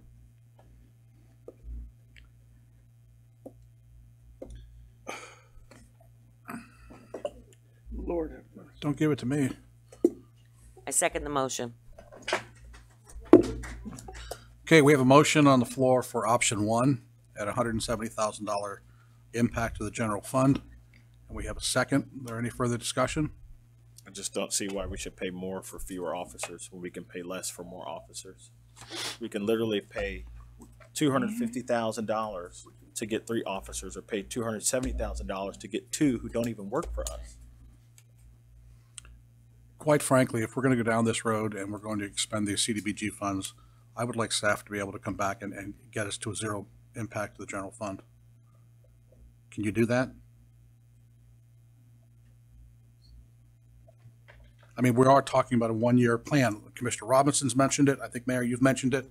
It's a one-year deal. Unfortunately, I can't. How far off are you? We'll do our best, Vice Mayor, if that's direction of the commission. Do we want to come up with a dollar value not to exceed impact the general fund? I think we could do it, and we could take some money that we already have to do some remedial services and just earmark them for this area.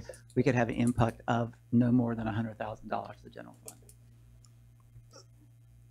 Does Let's Commissioner not forget that we're going to be dealing with contractors, and we can give specific directions to contractors that maybe might be a little different than giving directions to staff.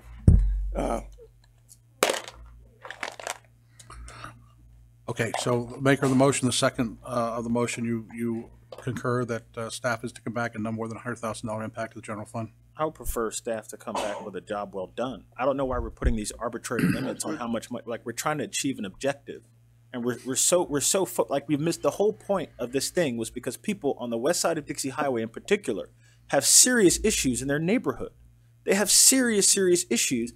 And here we're counting pennies about their neighborhoods.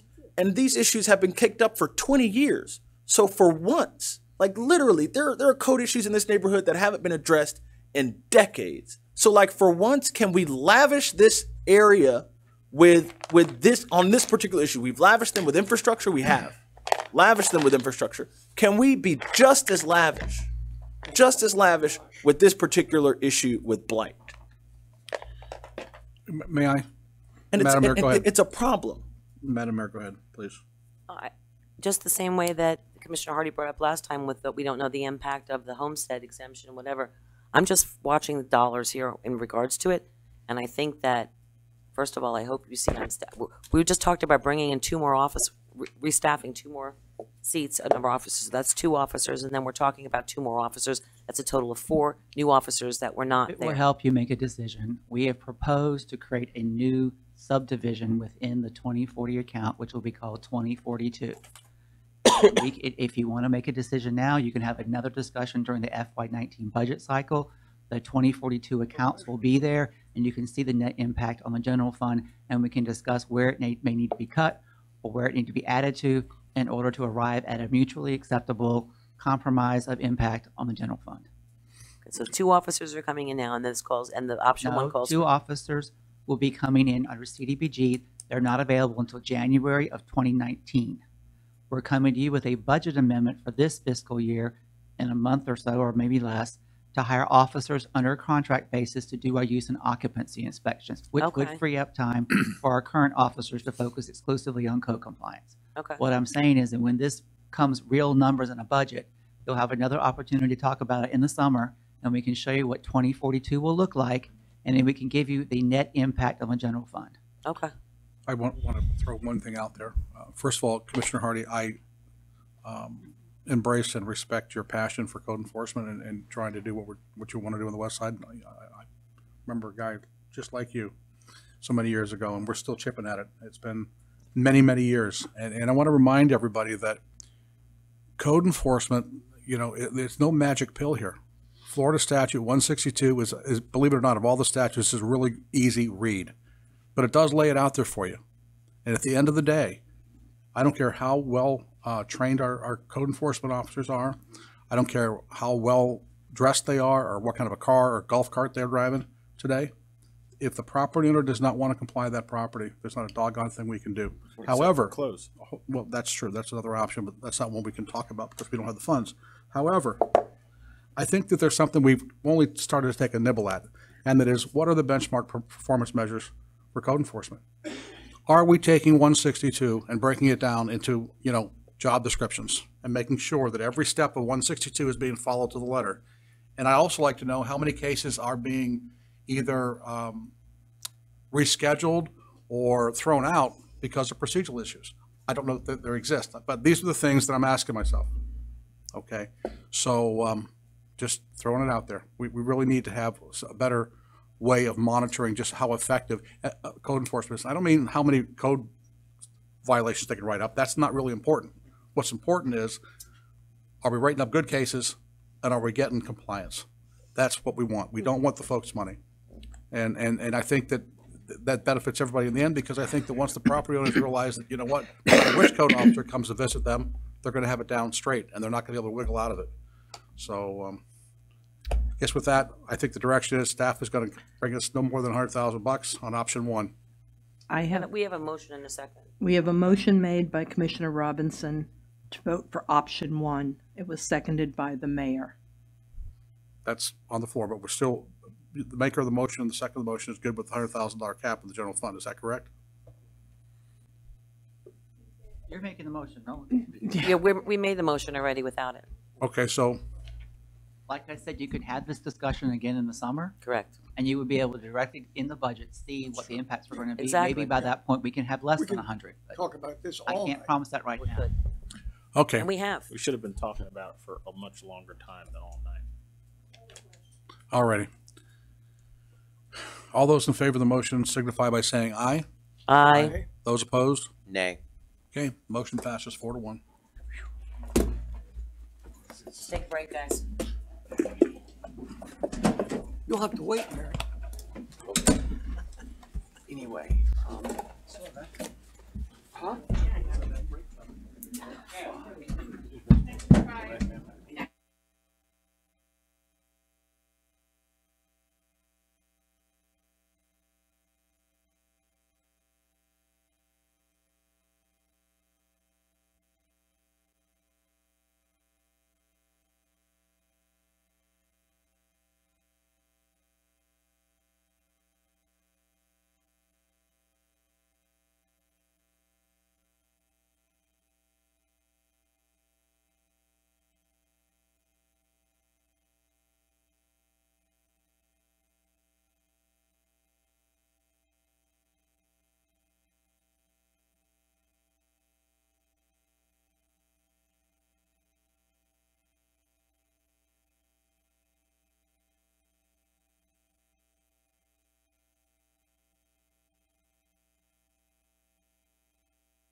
Please don't. I did remind her. Yes, sir. I didn't want to do a double reminder. Remember. We're back live, Mayor. The Earl's 1963. Is that what it was? Yeah.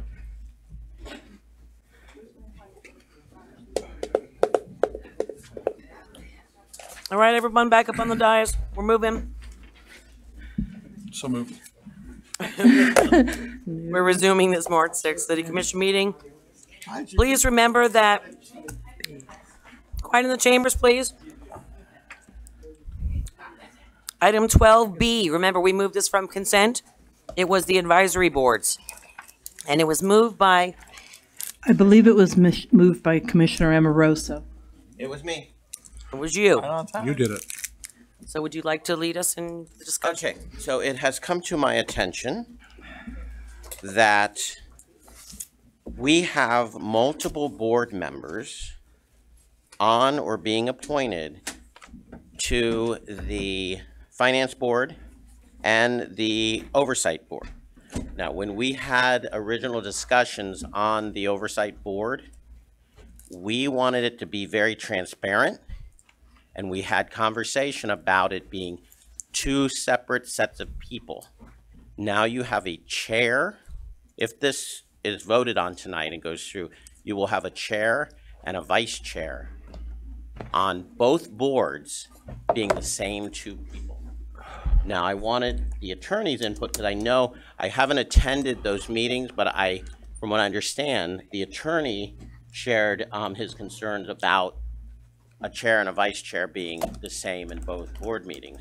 And to go back to transparency, this elected body, when we had those original conversations, we were talking about how we had, different people. We talked about, trying to find 14 different people that, could represent us.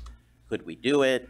It's just concerning to me and some of the residents that we now have a chair and a vice chair, or we would possibly have a chair and a vice chair on both boards, which are the same two people. The attorney, last night you mentioned that the Ben Ellis, I believe it was, that in order to be on the Finance Advisory Board needed to resign his chair on. Well, he's to resign from, it's a strange situation. He's going to be resigning from the Bond Oversight Committee, but he'll automatically be on the Bond Oversight Committee as a member of the FAB. So the question last night was, does he remain as vice chair, or did the commission want to have a separate vice chair, someone maybe that comes from the Bond Oversight Committee, because you have a chair now that's the chair of FAB and the chair of the Bond Oversight Committee as well. And if Mr. Ellis,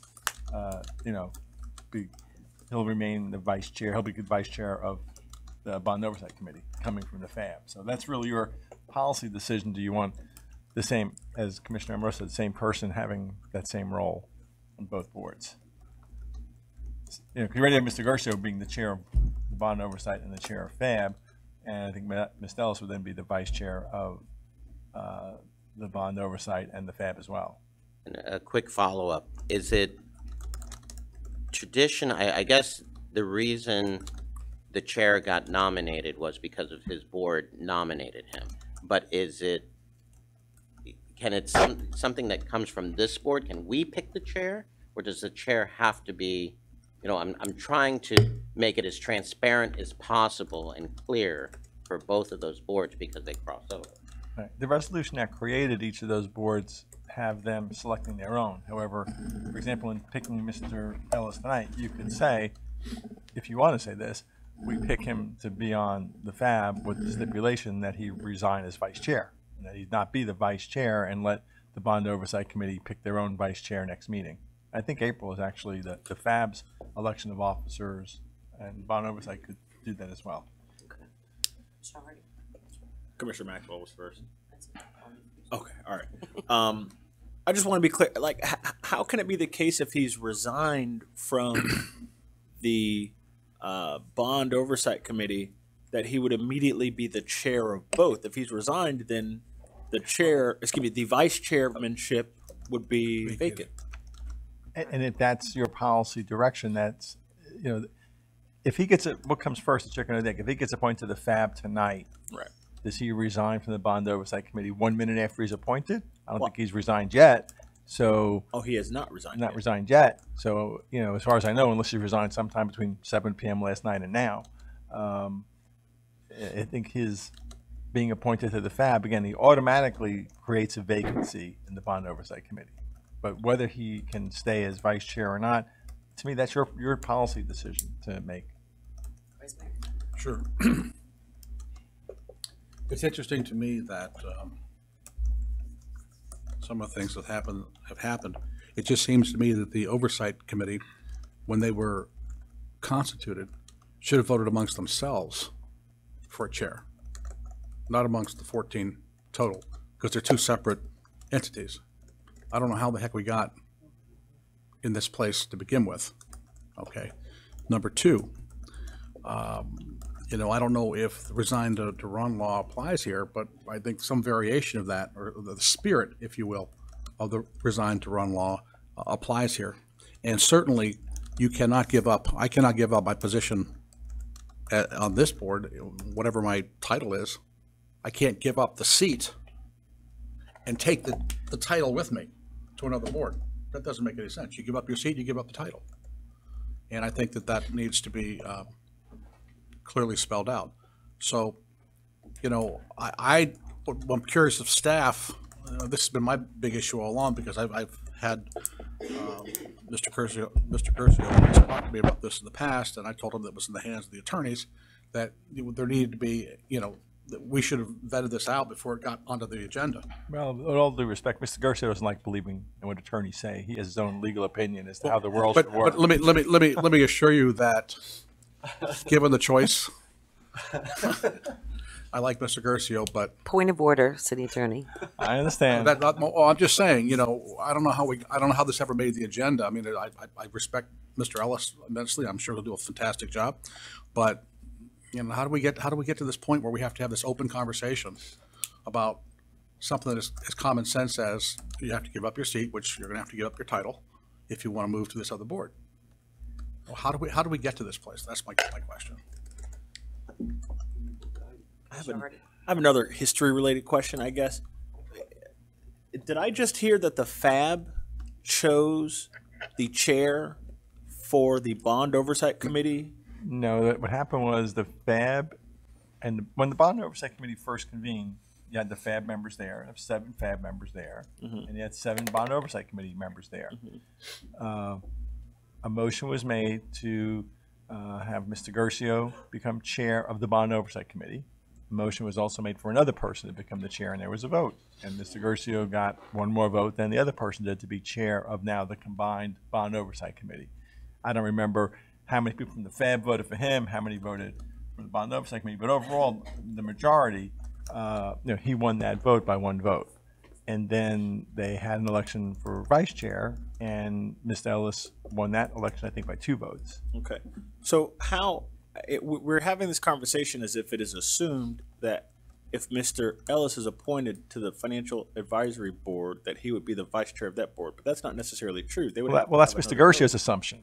That's not the way it works, as I understand it. They would have to have their own vote, the same way that they voted the same way that they voted for Mr. Garcia as chair of the Bond Oversight Committee. They would have to have another vote for whoever their vice chair would be on the Financial Advisory Board. He's not automatically the chair, I guess. And you know what I would do is I would move. Can we take Mr. Ellis's application out of this particular agenda item, and vote on the other 2, because I am not comfortable seating Mr. Ellis.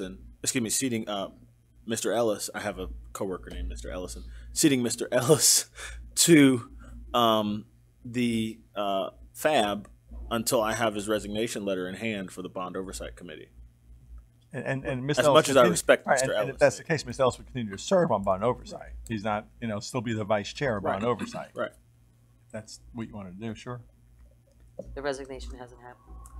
And Debbie, has it come into the clerk's office since 7 o'clock last night to today? Not that I'm aware of. No. But I don't believe, even though we've spoken about this, I don't believe we've taken a vote. I mean, we haven't taken a motion or a second, and we've had all this discussion.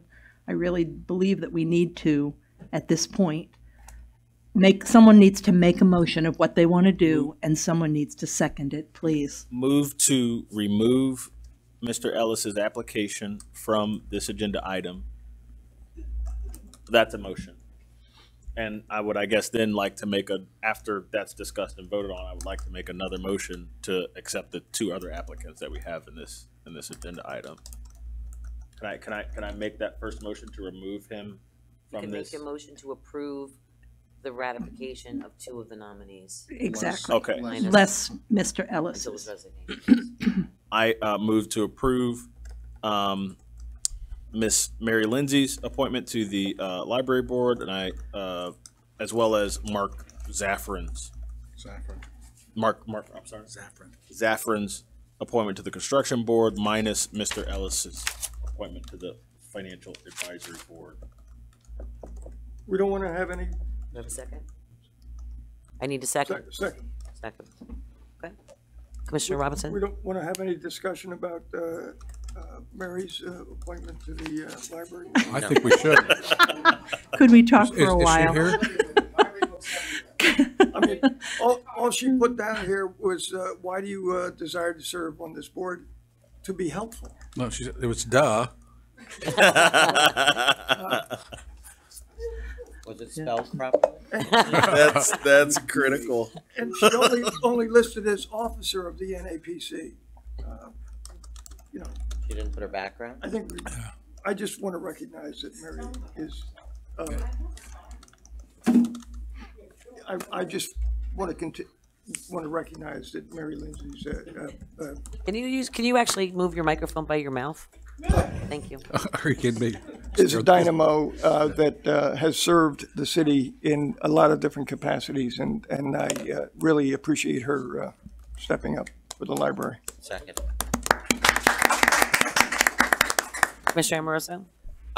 Okay, with all due respect to Mr. Ellis, we're asking for his resignation, but I don't know that staff or anyone ever told him that he had to resign in order to, jump the other one. He probably just thought that by being moved to one, like the attorney referred to, he would automatically be removed from the other. So with all due respect, yeah, we're looking for a resignation, but I don't know that he was prepared or was knowledgeable about that. He was told last night at the commission meeting, at the bond oversight committee. That he had to resign from one, and it Yes, had but, to be but done. I've got to be candid. I'm not sure it was I wasn't as crystal clear as I could have been. I thank you, Madam Mayor, but I don't think I was as clear to Mr. Ellis, in all fairness to him, that I should have been. And just for the record, side note, I'm still concerned that you have a chair of both, and I think the attorney had some concerns there too, but was shut down by Mr. Guercio. But I'm still concerned, in part of transparency on behalf of the people, that you have a chair that has become a little rogue and that is now the chair of both boards. Point of order. Again, Point of order. You know what? First of all, we have the we're talking about the appointings to the advisory boards. So let's continue with that. If you'd like to bring back an agenda item in reference to the other issue, that's fine. But right now, we're just appointing members to boards, and that's all this is about. Vice Mayor. Just wanted to ask staff to bring back an adjustment to the process going forward. Each board has to select their own chair within their own body. Commissioner Hardy. It appears that that's what happened, but just that 2 separate boards chose the same chair. I would like, I've already made my motion, but I would like to see an agenda item that amends the ordinance, whatever ordinance that governs this particular board, and that governs every board in the city, that says no board shall have one chair of, like basically that one chair per board, that there not be one person who's the chair of multiple boards, and it should apply retroactively, such that the bond oversight board should have to select a new chair, and I think the same should go for vice chairs. I don't know that, I think I see consensus for that going forward, that there need to be different chairs for different boards, not the same chair for several boards. Well, the problem is that the Bond Oversight Committee and the FAB Board are one board.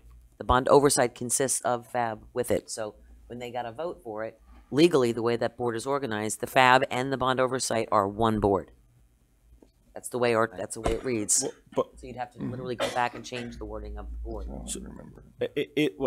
So, Every member of FAB is included as a board member of the bond oversight. but that doesn't mean that the FAB is the bond oversight, just that its members are. If I could clarify, Madam Mayor, Yes. I think what Commissioner Hardy's saying is that no matter what board it is, no individual should be the chair of more than one advisory board. Agree. If that's what I'm hearing, and then that would, even though there's the FAB and the Bond Oversight Committee come together and create one new board, you would have to just have a different person because you wouldn't want the same. If that's what you're saying, Commissioner Hardy? Yes, and may I expand that idea a little Well, bit? the question is, that still doesn't have anything to do with this agenda item. Bring back an agenda item to talk about this. This is the ratification of members to a board. Right. Correct? Sure. You're correct. Thank you. We've got a motion on the floor in a second. Some people would like to speak. Mary Lindsay, Peggy Fisher, Michelle Sylvester. Mary Lindsay, College Park. I just wanted to thank Commissioner Vice Mayor Maxwell for nominating me. Is that how that works? I don't know. I put in the application and I heard that you were the one that. So I just wanted to say thank you. I love the library and I'm really, really looking forward to working with the library board. I already serve as an officer of the Friends of the Lake Worth Library, but that, as you know, is not an advisory board. That's a whole separate thing. So hopefully the triumvirate of Lake Worth Little Free Libraries, the Lake Worth Public Library, the Friends of the Lake Worth Library, and now the Lake Worth Advisory Board will continue the really, really good works that a lot of people have worked a long time to make happen. Thank you. Peggy Fisher?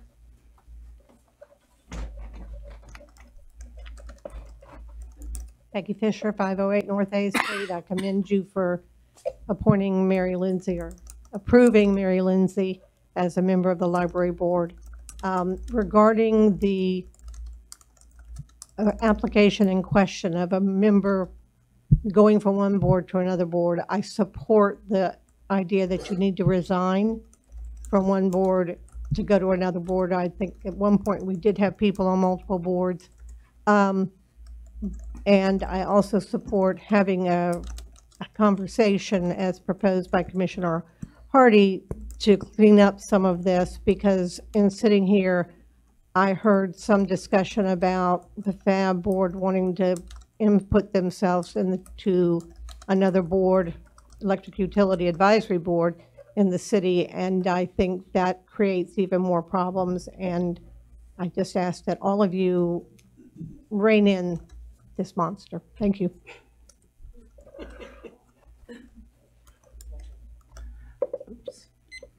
Hi, good evening. Michelle Sylvester, 525 Lake Avenue. Appreciate your nomination for Mary Lindsay for the library board. I think she's going to do a stellar job for the community, as she has always done for our community. Speaking more generally now towards the bond referendum committee, of which I serve, the purpose of this committee is to review all the expenses that are going to go forth in this bond referendum. When we first had our meeting back in the fall, I don't know exactly what the date, it was September or October after the hurricane. It evolved that Richard became the chair of this board, and Ben became the vice chair. Subsequent to that meeting, the impression that I received was that there could be some conflict of interest when you have the chair of the finance committee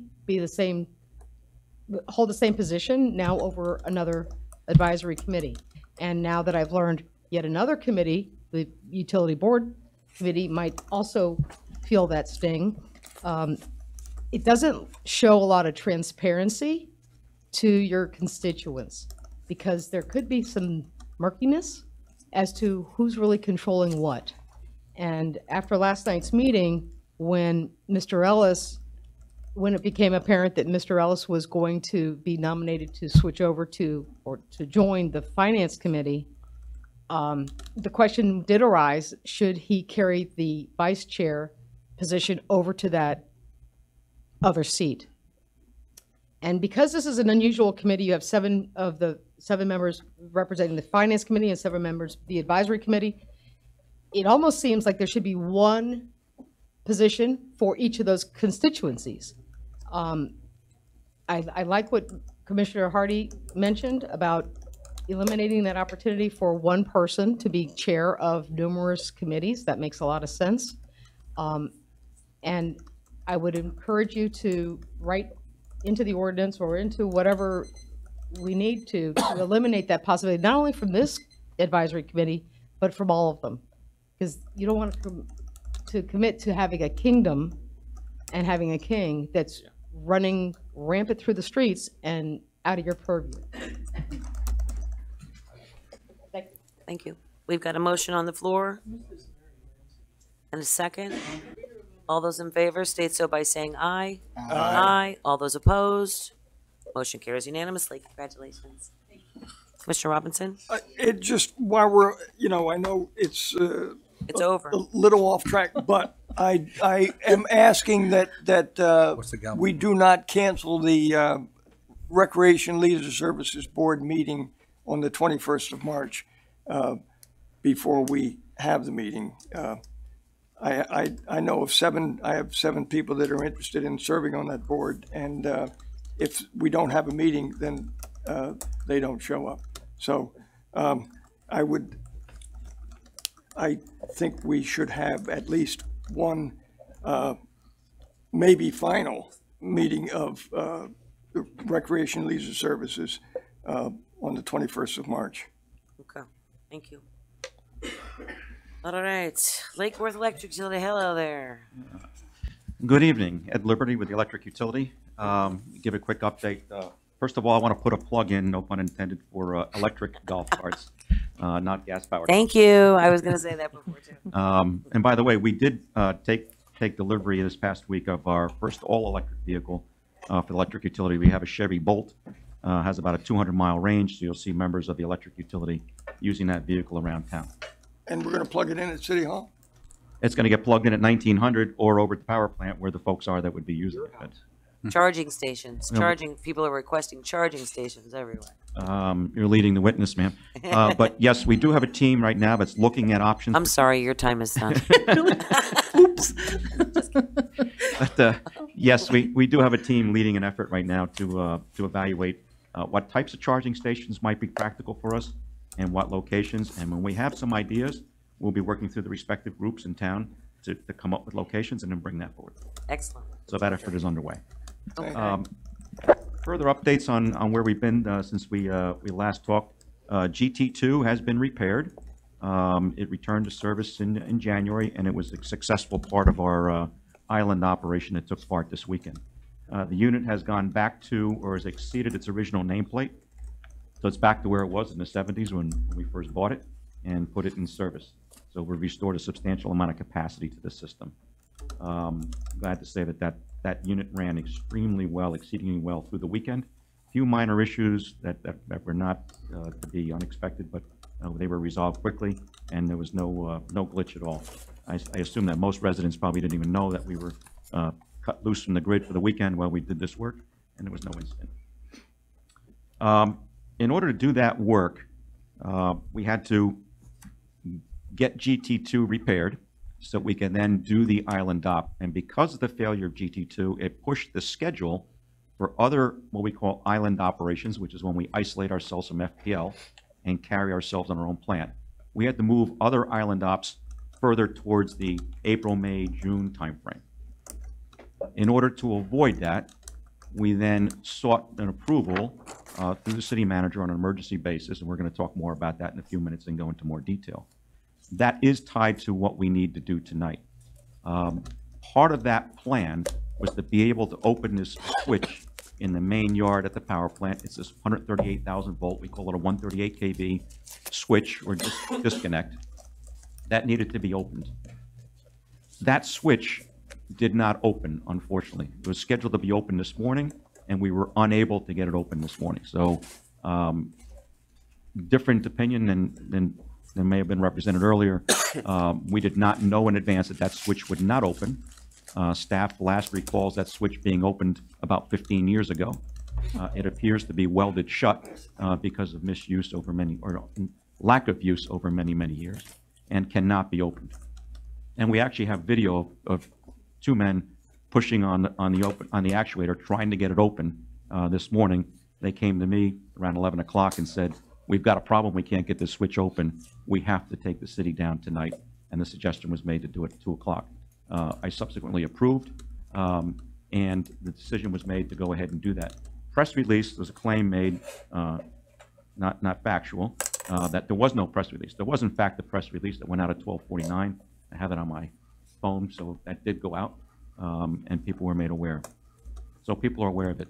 We would not take an outage like this if we didn't need to, and we would not keep it a secret by any stretch of the imagination. So the reason we have to do it is because we have to continue with this work plan. Our expectation is that this switch would open. In fact, did not.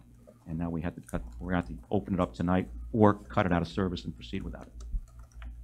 And that's been changed to 3 a.m. Yeah, we got some suggestions that it be moved to 3 o'clock because some of the businesses close at 2, gives them an opportunity to finally wrap up their close up and then go. And that was actually a request today from me, just to put it on the record, because business owners downtown had gotten the press releases and they were made aware of it, and some of the businesses that closed later asked that they could have an extra hour for cleanup. Establishments that close at 2 a.m. That was a very good suggestion. It's so rare that we ever have to do something like that. We didn't realize that at that point, so we took that into account. That will happen. FPL will be ready to isolate that yard for us at about 2:30. We'll wait till 3 o'clock and execute the switching order. Open the switch. If it doesn't open, we will cut it out and then restore the system. So we should not be out more than a half hour to an hour. I was just going to ask about medical notification. How does that?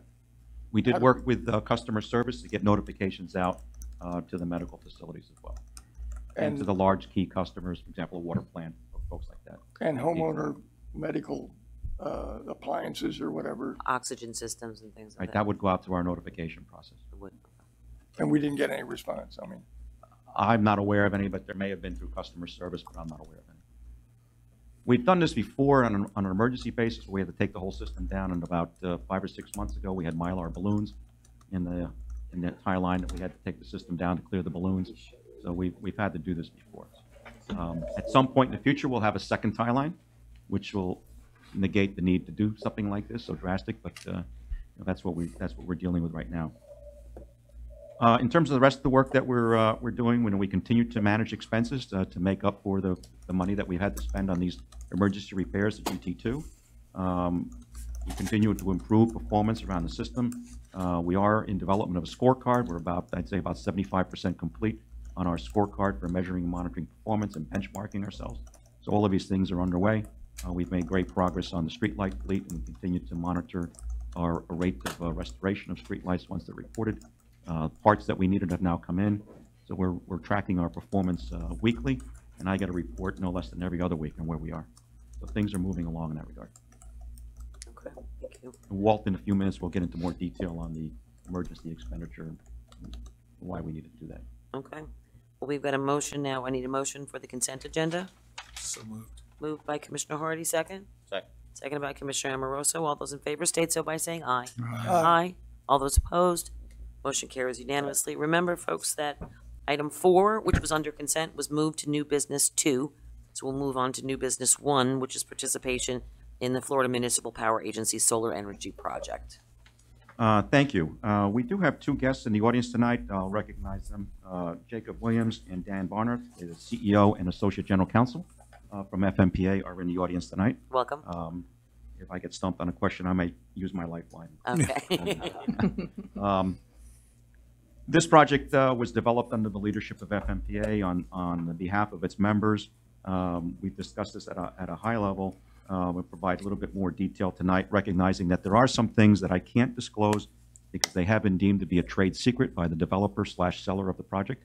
I can share those numbers one-on-one with individuals, but I cannot discuss them openly, publicly. Which means, in fact, fellow commissioners, to take note that you cannot share them openly either when you're shared with them personally. Just keep that in mind. Thanks. So FMPA began the development of this project quite a number of months ago. I would say 1 year plus would be my assumption on when they began.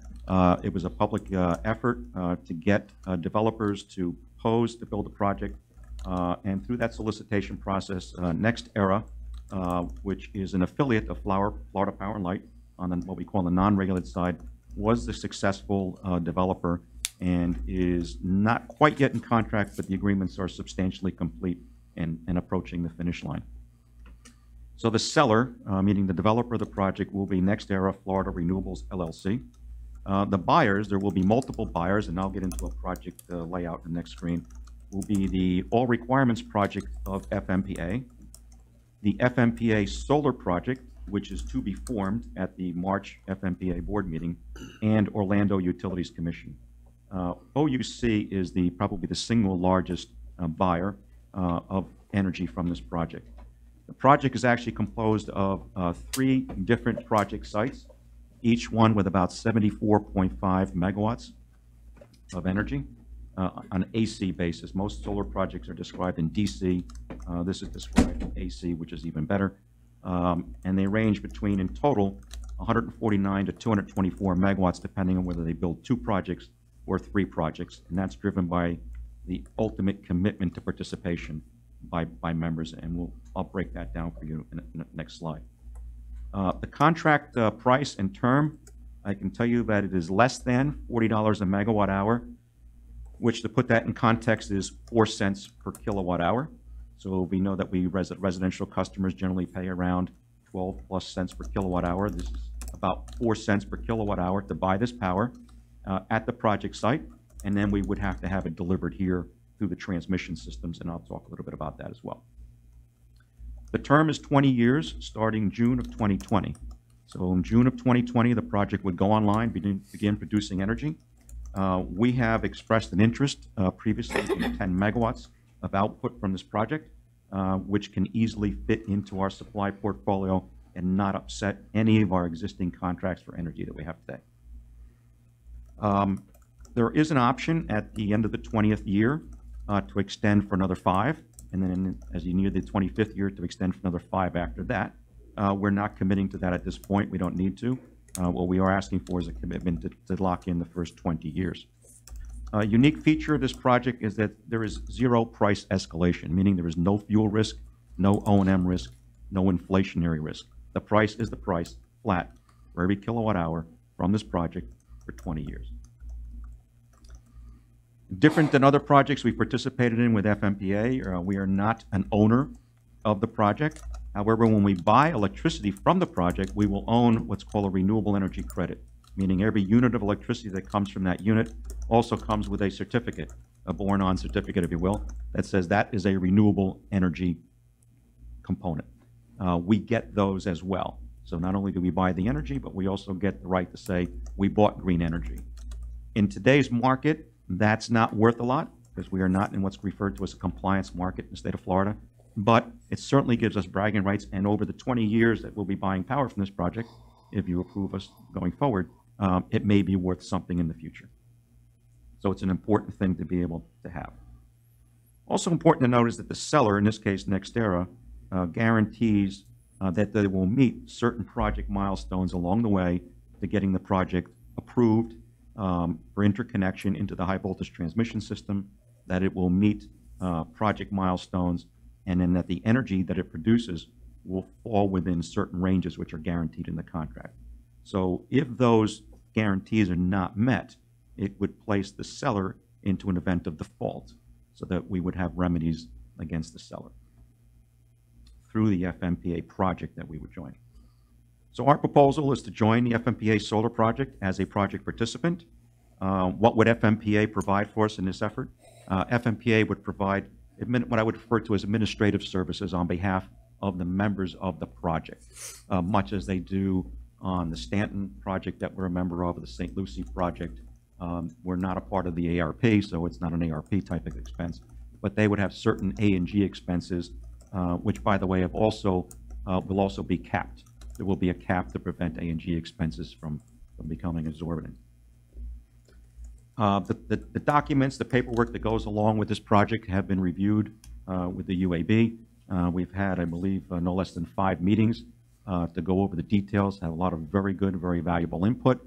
Also, the City Attorney's Office, Christy Gatto, and I have gone through section by section, virtually line by line.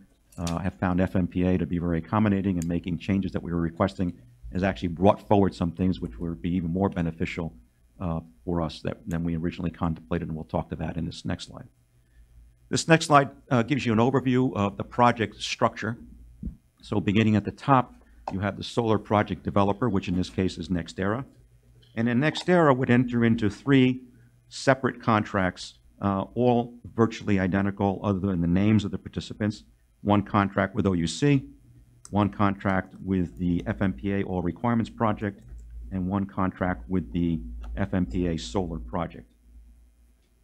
Members of the ARP would be in the project by virtue of their membership in the ARP.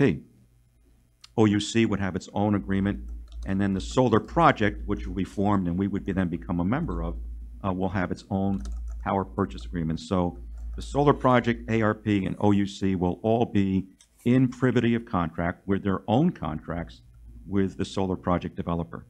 Ed, may I just interrupt you just one quick second? When we look back to history, when people say, well, didn't we crowd out of the All Requirements Project? Yes. So here we are. We are not going back to the All Requirements Project. Okay. They have their own contract. We are separate from them. Okay, so in that. Right. They are on the far left. I'm sorry, in the middle. They're in the middle with their own structure. And who are and we? we're on the far right under the solar project. So we would be non-ARP member 1 or non-ARP member 2. There's actually 2 non-ARP members that would be in that project. Gotcha. But very good point. Thank you. That was a source of a lot of angst in the UAB. I know, that's what. And got a lot of discussion in great detail to make sure that we weren't going back into something that just checking. This body had made a difficult decision to exit in the past, right? Yeah. So we would be either non-ARP member 1 or non-ARP member 2. We would be under the project. The solar project would be in privity of contract with NextEra, and then we would have a power purchase contract, if you will, with the solar project. So the terms, the benefits of the contract with NextEra flow through the project to the participants. So we get the same price that everybody gets, and we're backed up on the other side as a counterparty by NextEra's creditworthiness and their ability to deliver the project. FMPA provides the administrative assistance to make sure that the bills are done correctly, that the member interests are looked after during the construction period and during the operations period, that the money flows properly. They provide the working capital to enable payments to be made, because they'll aggregate, for example, payments from the participants and then forward remit those payments onto the NextEra. So they provide that administrative service, again, with a cap. I was going to say all expenses are capped on there. There's an A&G cap for the life of the project. One of the unique features here of the project is that the projects are being developed in Orange County and Osceola County. So they are not connected at the moment to the FPL transmission system. So what that means is that the power that we would be buying is actually from the project we would participate in would be delivered into the Duke transmission system. We would then have to pay a transmission charge to move that power through the Duke system to the FPL system, and then through the FPL system to our interconnection Hypoluxo, and it picks up a postage stamp, or if you will, a rate or a tariff at each one of those steps. FMPA, through the ARP, has brought us a great value in making this energy exchange agreement possible. So in essence, what the energy exchange agreement says, and what FMPA is facilitating, is that they will take the power that's produced for us in the Duke system and replace it in kind with power on the FPL system, thereby allowing us to avoid paying the Duke transmission charge. It's a very powerful tool. It reduces our costs substantially to actually get that power delivered. We can't escape the FPL transmission charge because we're connected to the FPL system. By virtue of this creative idea brought forward by FMPA, it allows that to happen. Commissioner Amoruso? And how? Excuse me, there is no motion on the floor. You can't really discuss it yet. I'll entertain a motion. So moved. Second? Second. Okay. Commissioner Amoruso? So would that be for the life of the? That would be for the life of the project.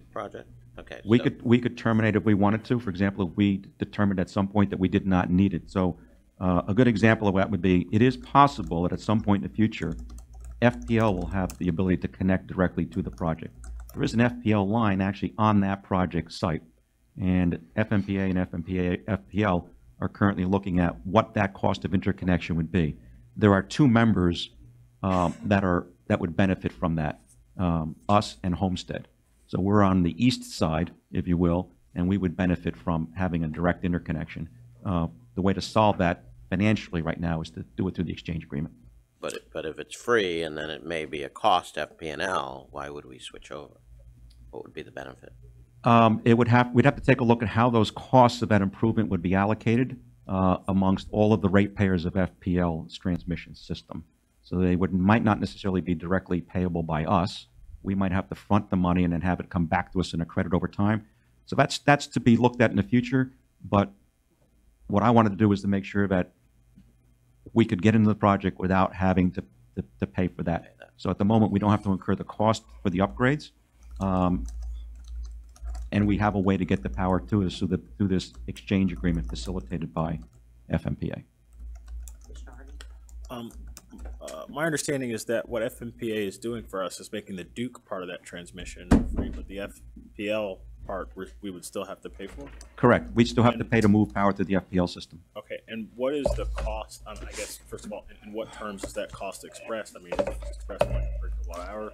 It's typically done on a per kilowatt hour tied to your maximum production or maximum throughput in any 1 hour, and then multiplied over your total for the year. And I guess my third question would be, what is that per kilowatt hour cost that FPL is going to charge us to move the power through their system? It's about $1.70 right now. Okay, so we started out, like the power itself is how many cents per kilowatt hour? About 4 cents a kilowatt. Well, I'm sorry. So it would be $1.70 a megawatt hour and $40 a megawatt. So it takes the $41.70 per megawatt hour, or 4.17 cents per kilowatt hour. Okay, so we're still well under what a residential user pays. Oh, yes, well under. Great deal. Yes, and I should also point out that, for that matter, every kilowatt hour that we take in the city has to pay the FPL transmission charge, because it all comes through the FPL system. Right. So even the power that we have produced in our ownership share at St. Lucie and Stanton, and the power that we procure through OUC under the existing contract, all pay the FPL transmission charge to get here. Okay, so we're talking all in like 8.7 cents? Oh, well under that. We would be probably under 4.5 to 5 cents delivered. But like the cost of the power plus the transmission? Yes. Okay. Yeah. All right. Thank you. Based on our current energy costs, depending on the output of the plant, you're looking at 20 years of output of the plant, but our savings ranged anywhere between $500,000 to $1.5 million per year based on our current energy costs. So it's substantial. Now, we know that we're going to renegotiate our contract going forward, but if we took a snapshot today, we're between $500,000 to $1.5 million of annual savings. And does that savings will be reflected in a lesser amount from OUC, or will still have the same necessity, the same? Well, the OUC, very good question. So the OUC contract expires at the end of this year. And then we'll be under contract with perhaps OUC or somebody else. Perhaps, I'm sure FMPA would like that contract as well. It would displace some of that power because this would be firm. It would be coming to us. Anytime the sun is shining and it's running, that power is going to come to us. So it would displace, on a one-for-one basis, displace fossil fuel. Okay. So it has a tremendous benefit from a carbon footprint point of view. What would keep us from purchasing more? A very good question, too. We have space for more. What we have to take a look at is our consumption on the lowest load period of the year during daylight hours and say, well, how much can we fit in there, recognizing that we have commitments already till the end of Stanton, which is the end of 2019, which will then roll off. And then we have St. Lucie, which goes through 2026. Okay. There's also the thought that while this looks great right now, in a year or two or three, technology continues to advance. There may be something even better. So this gets us to about 5 to 6% of renewable energy in our portfolio, and it leaves us room for more, for example, a SEMREC or additional solar expansion right here in town of our own project, other things we might do. So it gives us room to do more things in the future. Is there sort of a call option for this? I mean, can we purchase an option to buy additional capacity from this project in the future as these and stagger it such that as these projects come off, as our contractual obligations to buy power from other places kind of fall away, can we, I guess, purchase the right to buy additional capacity from the project? There is not at this time because they need firm commitments to lock down the size of the project and begin construction. They have to finalize their permitting and their applications for transmission. So the project size has to be locked in. And NextEra would not want to build a project that had capacity that was not sold yet. So they wouldn't build on spec and hope that somebody would fill it later. That doesn't mean that we couldn't do some bilateral agreement with somebody else who may have bought more than they need at the moment, might be looking for some flexibility, or that we could buy into other projects. Thank you. Okay. All right, got a motion on the floor in a second. There's more. Oh. If No, you we're if you okay. if, No, okay. if you wanted to have a sense of, well, who else is going to jump into this pool with us, this next slide gives you a feel for who the other cities are, municipal utilities that will participate in the project, the status of their approval. This slide actually comes from FMPA's board meeting in February, and the solar participation rate. I put a little asterisk next to the ones that would join us in the project. So the ones that don't have an asterisk would actually be under OUC directly, or in the ARP. The next slide goes into a little bit more detail and breaks out just the project participants. So if FMPA approves the solar project in their March board meeting, which we expect that they will, these are the approximate entitlements that people have asked for in the particular project that we would join, for a total of 56 megawatts. Now, each project is about 74.5 megawatts, so it's likely that OUC would make up the balance between 56 and 74.5.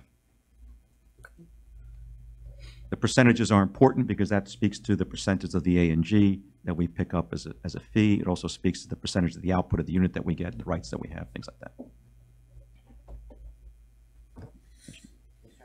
I mean, this is obviously a very attractive project for us. And obviously we would like more of these to become available in the future as some of our obligations kind of fall away. What are some of the factors that, you know, work together to make this project available in the first place? And I guess I'm asking you to look forward and say, you know, how likely are these factors to persist in the future such that these projects may or may not be available in the future? The single biggest factor driving this market nationally is the investment tax credit, which is a federal investment tax credit of 30%. So developers of solar projects on the date of commercial operation get a 30% tax credit. That's not a deduction. It's dollar for dollar tax credit. They also enjoy accelerated depreciations. They will fully depreciate this asset over about 7 years, if I remember correctly. And then sell power from the project. In many states, not in Florida though, they also benefit from selling the renewable energy credit. So that actually raises the value of the output of the project significantly. And Florida doesn't have that feature. So the biggest thing to keeping this market alive is administration and Congress keeping the investment tax credits in place for renewable energy projects. Is that, I'm sorry, is that investment tax credit scheduled to sunset at any time in the near future? Can we get a date? I see a gentleman in the back who appears very knowledgeable, nodding his head. To take up on that question. Yes, please, if you wouldn't mind stepping up to the I microphone. think this is important information for the public to be aware of. Jacob Williams from Orlando, and thank you for the opportunity to be here in consideration of your participation in the project. What's driving the project timing is, in fact, the investment tax credit. It sunsets if you're not in construction by 2020. The tax credit goes away. So it's 30% cost increase immediately if you started after 2020. It'll take us NextEra roughly 2 years to permit. We would start construction of this early 2020 and be online in June. So we're at the window. There may be one more kick at the cat, so to speak, in the next year to do another project, but you're running out of time on that. And that's the other reason this project became so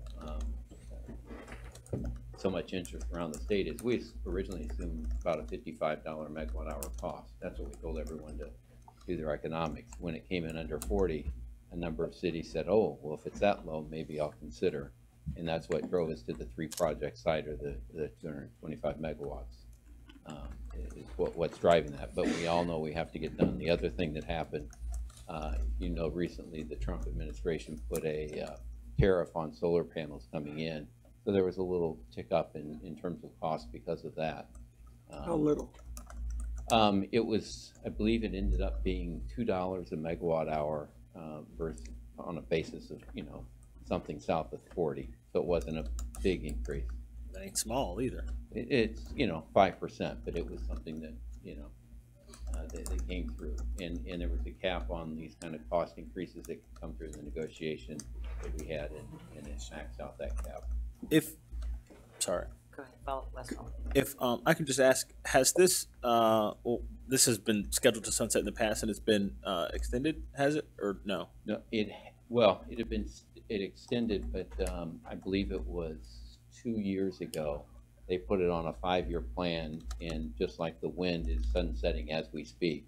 It started at 100%, and it's now at 80 or 60% credit. Goes down to 40 and 20%. The solar, where there was a 5-year deal cut 2 years ago in Congress. In 2020 is the end of that 5-year deal. And so you tell me what Congress is going to do the next time, but this is the first time it was clearly put on a path to sunset. Commissioner Robinson, did you have? That sort of answered my question. Okay. Before 2016. My own personal opinion is I think what's going to happen is there's a number of nuclear units around the country which are carbon-free, naturally, that are approaching end of life, or because natural gas prices have gotten so low are going to be uneconomic in the marketplace. What I believe will probably happen is the owners of those nuclear units, if they can't get a subsidy, will seek to shut those units down so they don't lose money. That void will have to be filled by something, and unless it's solar, it's going to significantly increase greenhouse gas emissions in the nation. So my gut is, if I was speculating into the future, would say there's probably a good chance that we will, as Washington does, we will get to the brink, and they'll say, okay, let's extend, and then okay, let's extend, because there's a lot of jobs building solar projects, a lot of very good jobs across the country, and it is having a positive impact on reducing carbon emissions nationwide. Then why is FPL looking at, I mean, they're already charging for Turkey Point 6 and 7 if those units are looking at a future like that? Well, having come from investor-owned utilities, FPL is also looking at fuel diversity and also being responsive to what's happening in climate change. So they're balancing what they can do to meet the load growth that they have with new generation, but also blend in renewables. You couldn't keep up with the load growth just with renewables. Keeping in mind, it sounds, not to be flip, but if the clouds come by, we lose that resource. They have the obligation to serve just as we do, and we can't allow the power to go out because it got cloudy. So you still have to have a fair amount of fossil fuel capability to continue to run, and nuclear. And ocean current. And ocean current. So this still leaves us plenty of room to bring ocean current in on as a base load resource. Okay. We have one comment card. Peggy Fisher, did you want to?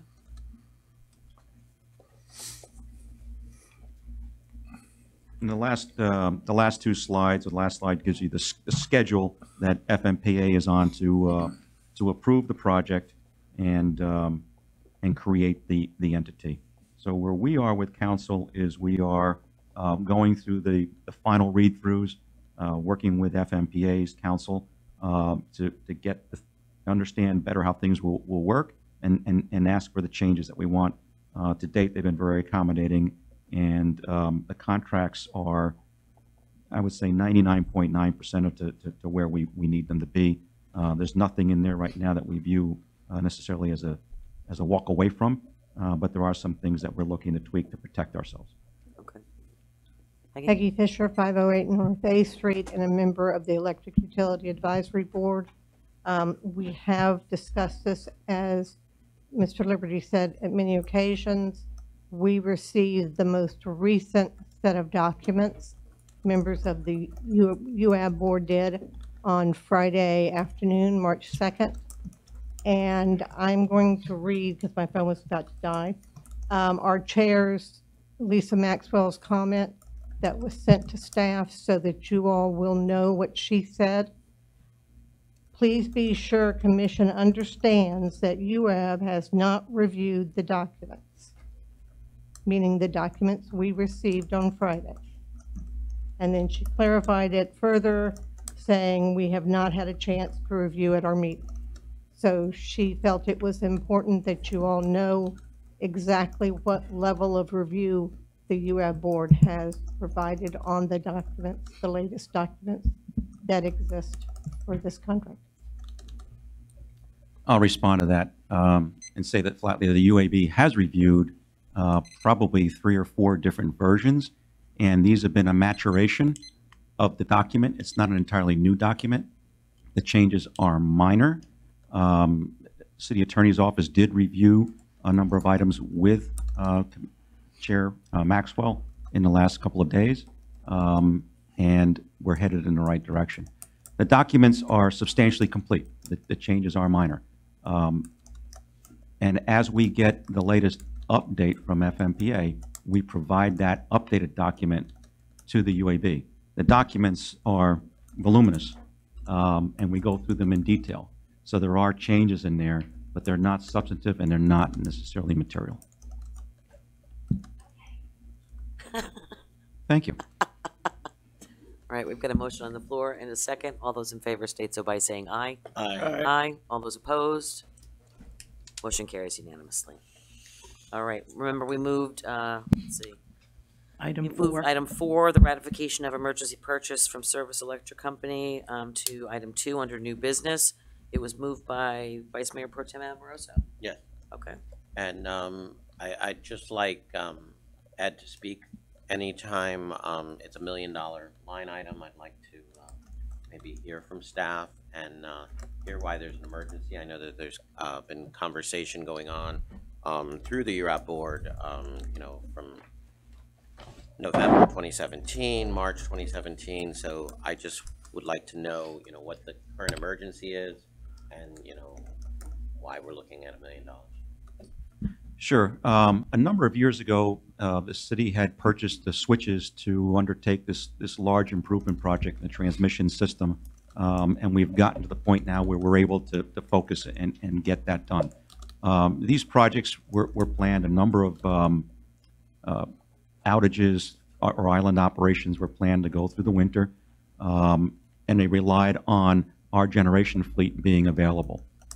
We have barely enough generation here in the city to carry our peak load, and that's why we have a tie line and we buy power from the grid. Unfortunately, late fall, GT2 failed. It had a catastrophic failure of a stage in the compressor, which wrecked that machine and required an emergency repair of that unit. Without that unit being available, we were unable to undertake the various island operations that we needed to do work throughout the switch yards, throughout the 138 kV system. We then had to postpone the island operations and the other work needed to get ready for the summer until GT2 was fixed, brought back online, able to support the city so we could continue the island ops, which then leaves us too narrow of a window to complete the necessary work before the summer load comes on. That's what we constituted, or we called an emergency. I said, we need to get a contractor in here who can set up the work so that it can be worked hot at 138,000 volts and avoid additional island operations, because we just aren't going to be able to schedule them. So that's what the emergency nature of this is.